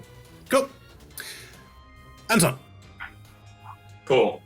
I take a grenade off of my belt and I look at the one at the back and I throw the grenade into the air and cast catapult on it. The one at the back, so one of the centaurs. Yeah, presumably they'll be 20 foot from the one on the back and the Baelnon. Yeah. Great, then I can get all of them within 20 foot apart from the Baelnon. Yeah, you can throw a grenade and impact just the 3 Zelakut. To get the Kalariut in range and not hit Ildrathni and the Baelnorm would be extremely difficult. I will let you roll for it if you want to. Cool with that. No, I'm cool with just getting all 3 Centaur boys. Zelakut, please do. Centaur boys. It's just a long word, Zelakut, it's a lot easier. So can the Centaur boys? It's a lot easier to pronounce. Fine. Can the first one make a dexterity saving throw, please? You're catapulting it at 1 and then the explosion radius will go out. See. Yeah, they are not dexy because they're basically solid. It's a 9. Sweet. So it fails and it takes 10 points of bludgeoning damage. 10? Yeah. From the impact of the catapult, and then it explodes. And then everybody needs to make another dexterity saving throw. And they need to beat a 15. Nope. 14 got close, but no. There's no modifier, it's just the dice rolls. Cool. And then they all take... Ooh. 20 points of further piercing damage. It was the grenade, so I don't know if you changed the damage or anything. I did not. It's non-magical piercing, so they take half from that. However, poop. The one that was hit by the one that the collier root was riding, as it explodes around it, just stops flying, hits the ground with an almighty metallic clunk. You can see that it is starting to rebuild itself already. Anton, okay. The collier in front of Ildrathni and the Baelnorn, out of its where its head was, pieces of metal and gears start to tink, grow out and start regrowing its face out of nowhere. And it will look directly ahead at the Baelnorn and is going to... Words are no longer necessary. It puts its arm to its side, where a sword would be, and one forms, which it pulls and strikes down directly at the Baelnorn. I will intercept. What does that do? What do I need to do? You do nothing. I reduce the damage a little bit. Grand. If it hits, I guess.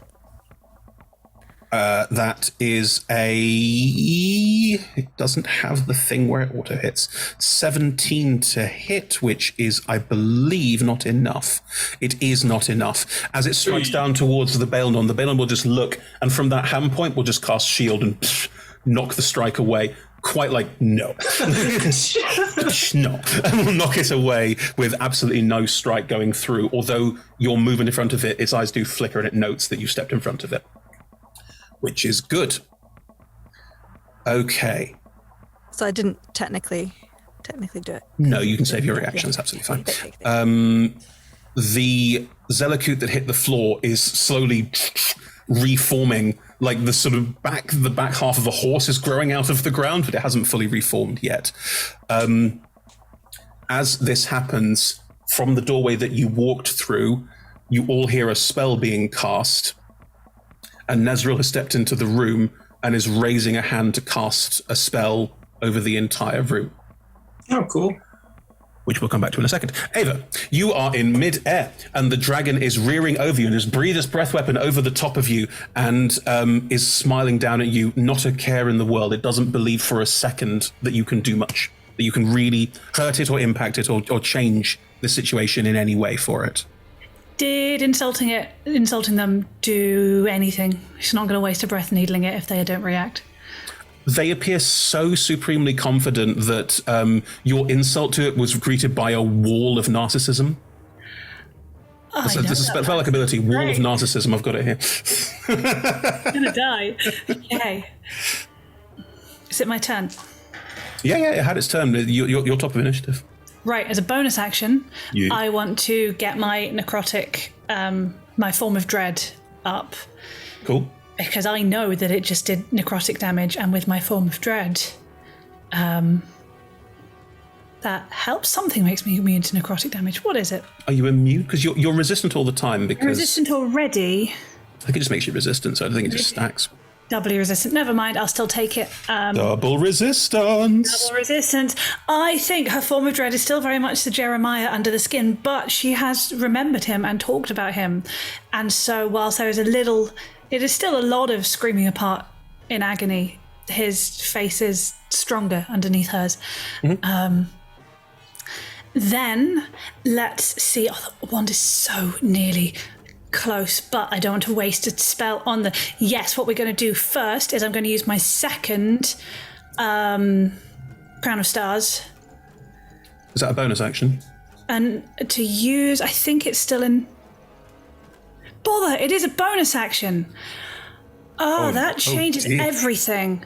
I didn't realise it was a bonus action. Keep going. In that case, if it doesn't do anything... the temp HP is nice. The wisdom save throw isn't going to do anything and it's not going to frighten me. Let's ignore the form of dread. I retcon that because I'll save it for when I need the temp HP. Let's use a bonus action to get that second star flying towards Thor's tank, please, Chris. Because it's a range of 120 feet, so I should definitely stay in range. Make me an attack roll, please. This doesn't have to be a disadvantage because it's a whacking great tank. Why would it be a disadvantage? Oh, well, because the last one was because the ring was so tiny. Just checking. No, God, no. This is a solid stationary object. Nat 20, isn't it? Yeah. Yeah. That's a 32 to hit. You know what? This encounter, I knew was probably deadly, and I knew that Rebecca would roll a nat 20 at some point because it just happens like that. Cool. I need to roll 8d12. Your star goes flying down towards this thing. It has hit points, but you might probably break it now.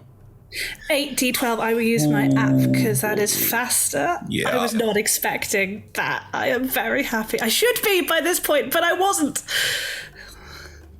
That is 77 points of damage. You kill Thor. As you turn and fire, Isnezagom's face does this. Like an uh-oh, like an oh dear. Oh, this ruh-roh.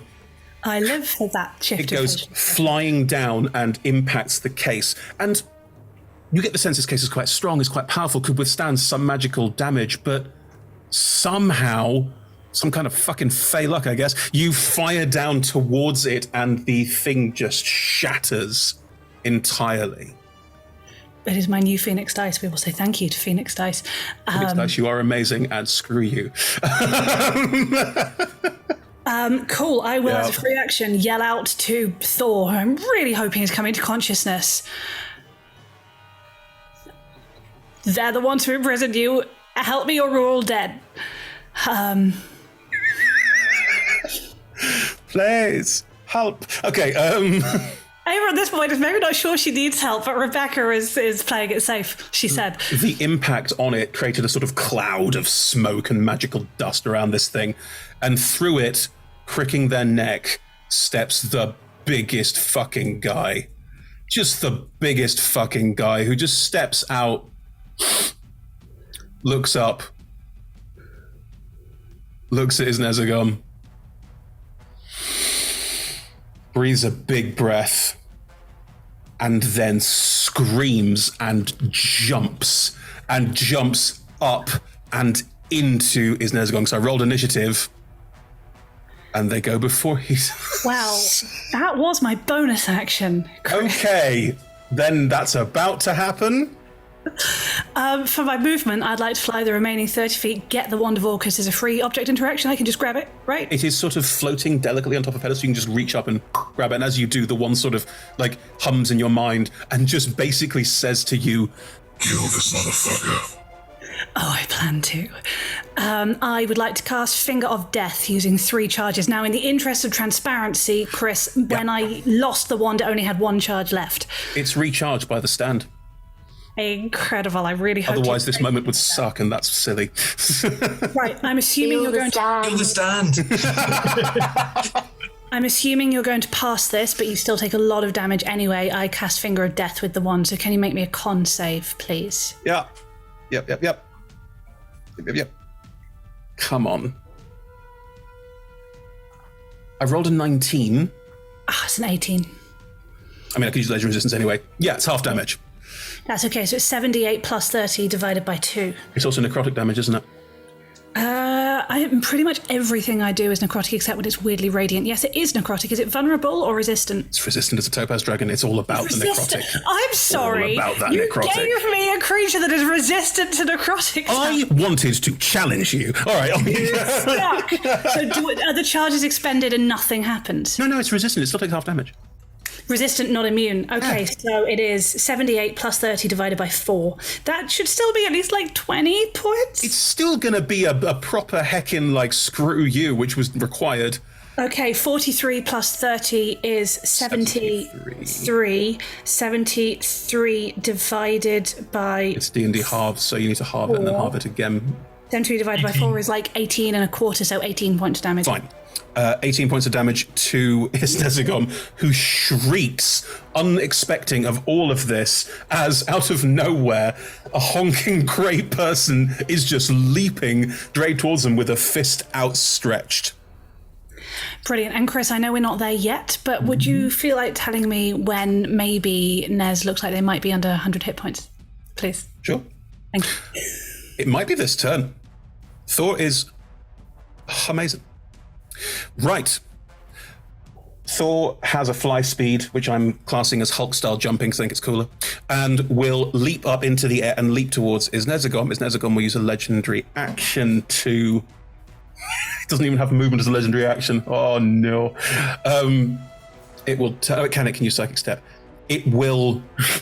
teleport and appear further away, and looks like it's trying to sort of desperately cast around the space for something to do. However, the movement speed on Thor is high enough, we will just bounce off a wall and leap up again and just impact the side of this dragon. I'm not going to do a huge amount of rolls here, just so you know. I'm going to take a lot of averages, because Thor has a plus 17 to hit.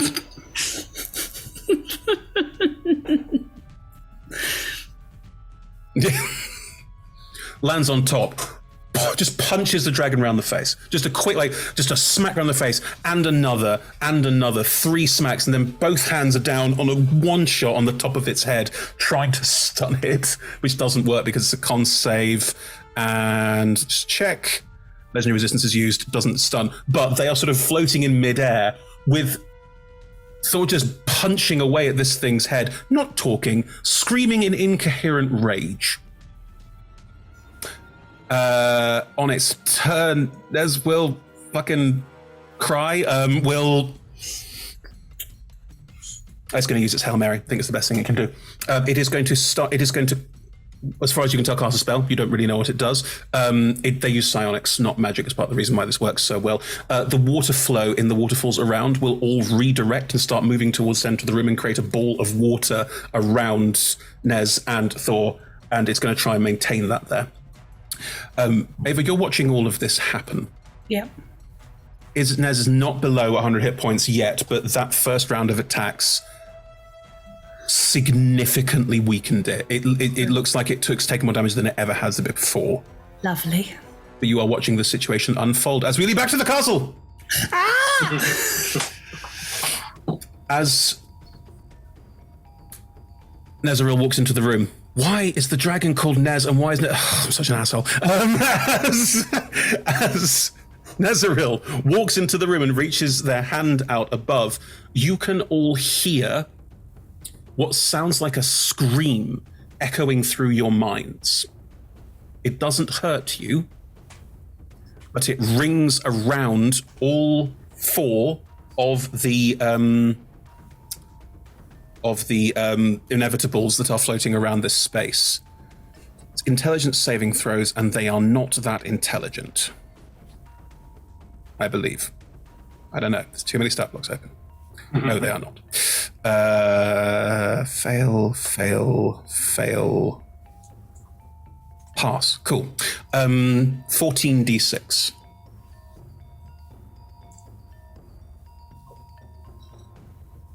Ooh, that's a lot of dice. Okay. The Zelakut, their heads explode from the reverberating echoes of this psychic scream. Without their heads, they simply die. The regeneration effect on them ceases and they collapse to the floor. The one that was rebuilding just clumps over as well, completely done. The Collier root takes the damage, but is not... Its head doesn't explode. It can't. It doesn't have a head at the moment, but the head is reforming, and it seems like it's holding its own against this violent strike that has come out of nowhere from Nezaril. And you all have felt the impact of this strike. It came out of nowhere and was quite scary. The Baelnorn will... It's concentrating on that. Can't do that. Can't do that. The Baelnorn will turn to you, Ildrathni, and it will touch you on the shoulder, and you can feel it's like a bless spell. It's not a bless spell, thank God, because it's concentration, but it washes over you, and you now have you can add a d4 to anything that you do, and it will just say to you, please help us, thank you. It's kind of weak, and you're like, never it's what's happening next to you. Okay. It is your turn, Adrasne. Yeah, see, that does change what I was gonna do, because it feels like a waste if I'm blessed to sit here and heal it. How close to passing out does the Belnon look? Really close. Okay. I did some rolling. I made it fair. Didn't quite hit the hit point total, but I was ready if I did.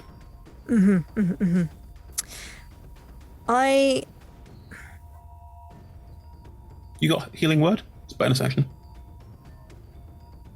It's true. I was going to be a bit more dramatic than that, but Oh. I can healing word.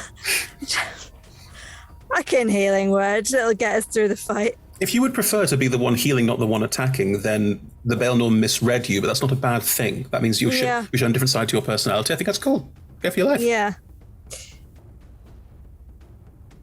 I think Ildra is going to take the hand that's on their shoulder and the other hand holding the their hammer is going to start. There's a bit of a sizzling sound, and it's anyone who's close enough, it smells a little bit like burning. I'm gonna cast life transference. Oh. To heal the Belnon. Cool moves, man. Go for your life.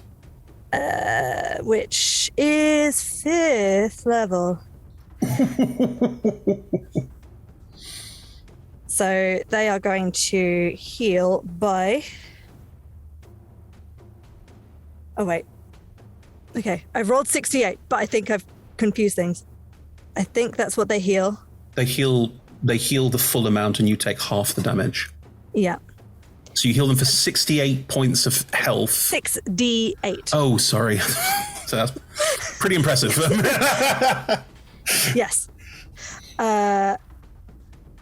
No, I take 4d8 necrotic damage and they regain double it. Oh, okay. So that way. So I take 24 necrotic damage and they heal 48. Does being a Dampier give you any kind of necrotic resistance? I don't think so. Okay, then you take the damage. You hurt yourself and in return power up the Belon, who will look at you with a kind of... That's a chunky tank holding a big shield and a big hammer, and they just healed me, and there is like an interesting look crosses their face. What I'll say, there is a that is not what I expected of you kind of thing as well. Yep. And then as a bonus action, I'm going to compel duel on the collie root again. Absolutely, no problem at all. Just stood in front of the Belmont. Yeah. I'm right here. Protec. Hey, Thomas. Ephemera, it is your turn. Cool. How is everyone looking health-wise? Well, Eldrathi just really, really hurt themselves to heal the Baelmon, but like, how badly? Not bloodied yet. No one looks that bad. This wasn't that kind of fight. Okay, fair enough. Nate's bruised his bum from falling into rubble when he shot his gun. I didn't make you do a strength save for the second one. Let's assume you've learned to square your shoulders, and that's fine now. I think I am taking a path of not being very combat-y this time. Totally but fine. I am going to hold a heal for if someone gets... Mullered. Yeah. Nate. Cool. I think, my gun needs to be reloaded after 2 shots, so I'm going to not do that right now. Because I find the reload rules of the game proper a little bit rubbish. I will say that the reload function is how many shots you can do in one turn. So if you were, for example, a 10th level, a 15th level fighter, whatever it is, where you get 3 shots a turn, you could do 2 with the gun. Otherwise, you're doing a reprehensible amount of damage with the item, and I think that's a good reason for that.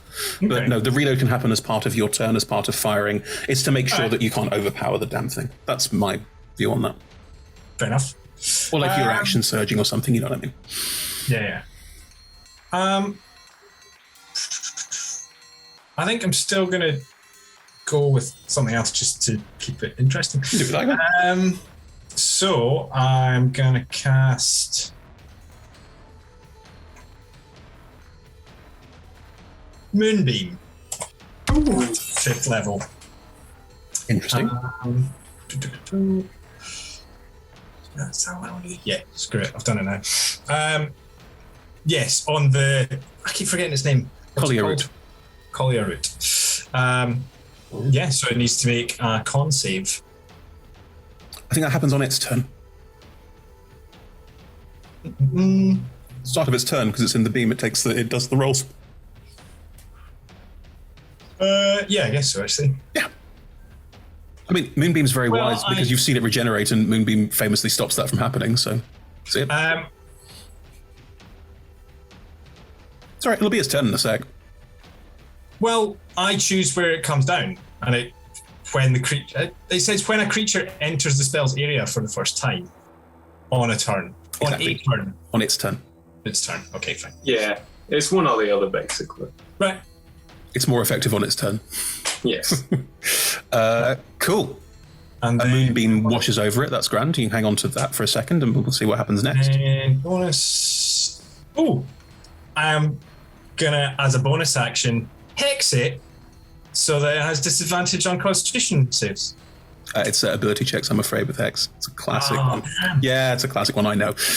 It's good for grappling. It's good for things, spells that grapple things, because then they're checks.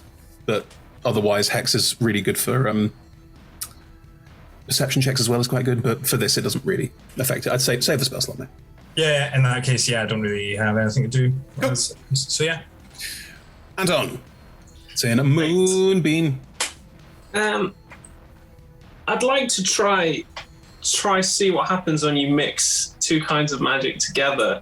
Like, what happens when I try to use Elven High Magic to cast a regular spell?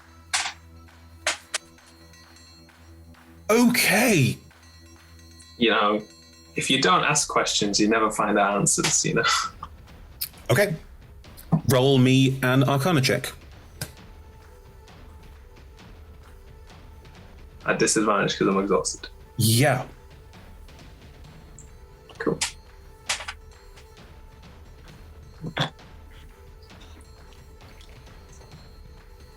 Oh, wow. It's a natural 20 and a 14 for a 24.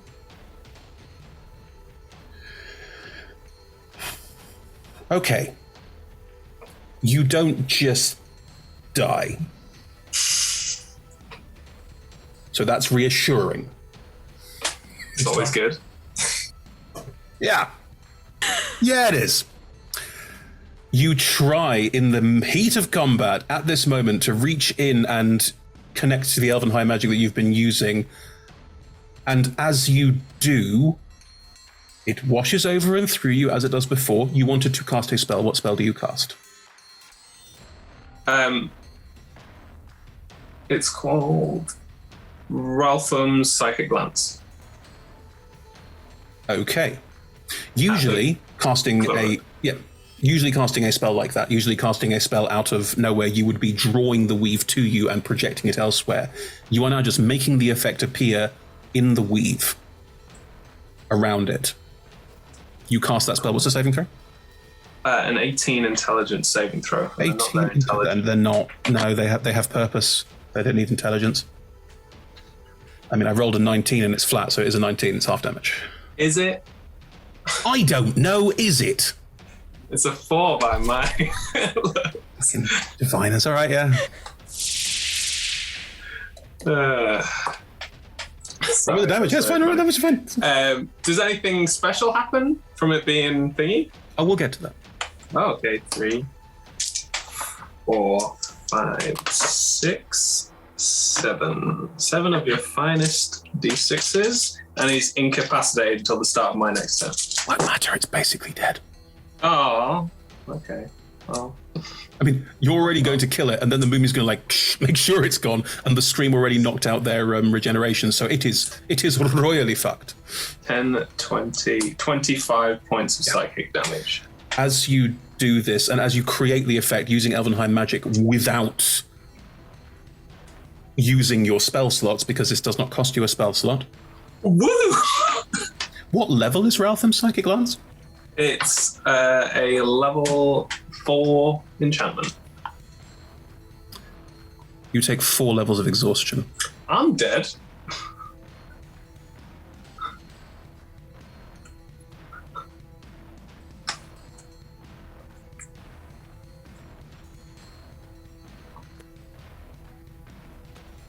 Oh, no. No, I've got one more left. I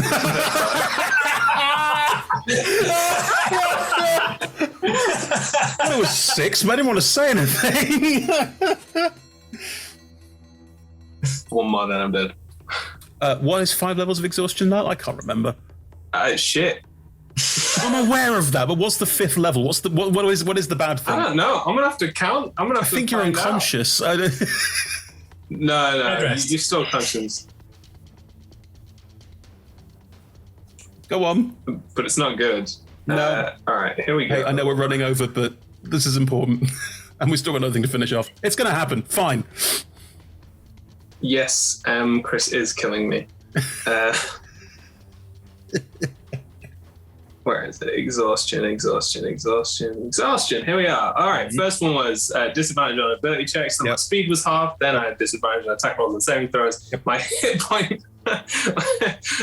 my hit point maximum was half, but now my speed is reduced to 0. You must carry me everywhere. Do you collapse on the floor? Yes. I'm a tired little wizard boy. You do this, the collier root, it's what is left of it is like the magic appears around it. It doesn't seem to come from Anton, it just happened. And around it, the collier root starts to break down. You hear from inside it, you are in as it shatters and falls. And then the moonbeam burns the pieces of it, but it's done. Anton has passed out. The Belnorn is looking at Anton with surprise, and that's where we're going to leave that one. But we have a dragon battle to finish off, and I'm slightly over time, and I don't fucking care. Right. Ava, it is your turn. There is a ball of water surrounding Thor and his Nezagon in the middle of this space. They're about 60 feet away from you again. What would you like to do? I'll fly 30 feet in just so I can get closer. Sure. Can I still attack just with disadvantage to get through the ball of water? This is advantage because you can't see them very well. Great. I mean, I might as well. I have still 5 stars left, so I'll flick one of them at... Please do. His Nezagon is significantly bigger than Thor. Thor is a regular-sized human, except not at all, but 6'6", like a perfectly Greg Davies height, and weight. Bigger than that. Disadvantage, that's 27. Still hits, yeah. Bang. Brilliant. So that's 4 D12. They're D10s. They're my D12s. Mm-hmm. Oh, please and thank you. That is a 9 and 10, which is 19. And then an 8, which is 27. And then another 8, which is 35 points of damage. Bang. Have they now dropped below 100 hit points? It's an ancient dragon. Are you fucking kidding me? Well, I'll take another round then. I won't do that then, and I won't use the wand because action. So I want it to do something. It will have to succeed the save, but it should still do damage anyway. Let's do... I feel a weird connection to my party, and I will also use a Relathim Psychic Lance. Sure. An intelligence save. Now, Nezzy's smart. We'll just say Nezagon, you bastard. You don't need to see it, you just need to say the word, so it should be any disadvantage. 19? Fails. In legendary resistance. What am I going to use them? Gone. That is one gone. It is 8d6 damage, but halved. I don't care. That is still some damage. Why did I not do this? That's 8, 11, 14, 20, 24, 29, so 14 points of damage. 14 points of damage. It's not under 100 yet. Great, and then... No, sorry, what were you going to say? You finish your turn. How far away were Regulus's weapons? They're up on the other side and quite a long way away. Yeah. Trust me, you don't need to worry about it. We're finishing this fight before we get help. In that case, I am going to... No, I've moved. That's everything. That's my whole turn. There we go. Inside the ball of water, you can see the impact of the punches because the water splashes out and ripples every time. A couple of con saves. No, fails. So after a couple of these, the ball just collapses all around, and the concentration is knocked out of it. It has taken resounding hits. It is now under 100 hit points. Thor is just punching it repeatedly, and Nez is starting to collapse and fall down. And just you can hear Nez going, "Please, I'm sure we can work this out, please." As they fall down, as they do, you hear a crack and a bang and a gunshot, which you wouldn't recognize as a gunshot. As up from one side, you can see Regulus just perched with a gigantic rifle and has fired down at the dragon. Next to him, Hulfair is going to cast a spell and fire it down as well towards Nez and drag. Hulfair's not really a damage dealer. I'm going to have a quick check that I've got it. Good. Hulfair is going to cast spell. Legendary resistances are all gone. Quick save on that. Not enough. Hulfair fires out a spell, and Nez is drawn down like a rock as they are dragged down by what appears to be bands of energy that pull it down towards the ground as it is pulled out of the sky and lands on the ground. They're still pleading with people around, and Thor's above it, and the shots are firing down towards it. It is now your turn. Did Nez not have a go? Nez does have a go, but I think they're going to use their go. They will. They will look up at you for their go and go, "I'm sure we can work this out. Please give me a moment." Everyone, I know you're very angry with me, but I'm sure I have something here that can make this all work out fine. Please, let's all be friends. They will try and charm all of you. Last ditch. We're on my wisdom save, Favor. Can I be charmed? I'm just double checking. I'm not sure. Can I be charmed? Are you an elf? No, but I can't remember. Then you probably can. Unless it's part of your form of dread. I don't think that's something that... well, I didn't actually... No, that's it. I can't be frightened. Also, I didn't pull up my form of dread. So to say wisdom saving throw. Yes, please. That is 24. Just checking. I'm just checking something else, actually, while I remember it. You can't be charmed, you have the Wonder Focus. I knew I had it somewhere. Both Regulus and Hulfair sort of lean back a little bit. They appear to be taking a second. Thor also stops punching. What do you do? I will fly down right to them, right in front of their face, and say, "You're right. I'm sure we can reach an agreement that is suitable for everyone here." Just one quick question before I do. Can I just confirm you would like me not to kill you? No. But I don't take no for an answer, and I will power word kill him.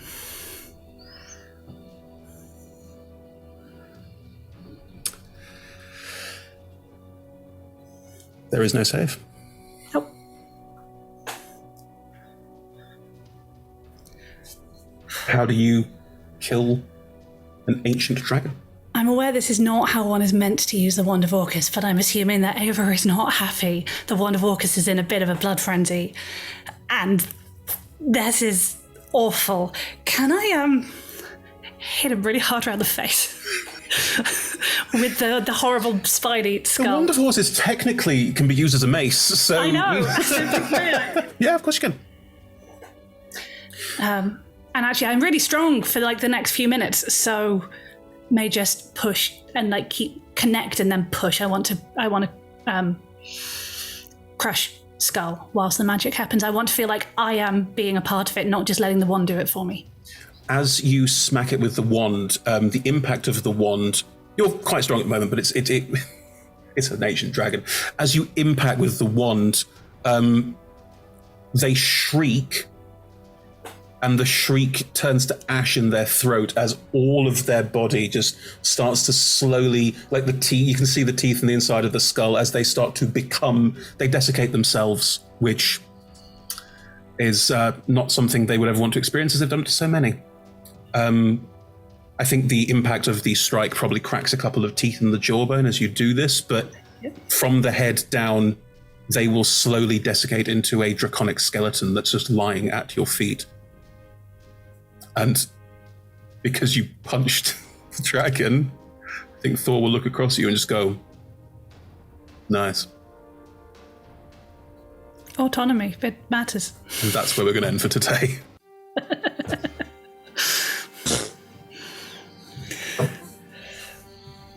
All right, it's official. It's official. I can't kill Rebecca. Ava. That's fair too. You weren't really trying. Oh, no. I put in an encounter that I specifically geared to be, if you do decide to get into a fight, it will be difficult. There were all sorts of things that could have helped and got in the way, but you smashed every one of them. And the other fight as well. Yeah, we were here.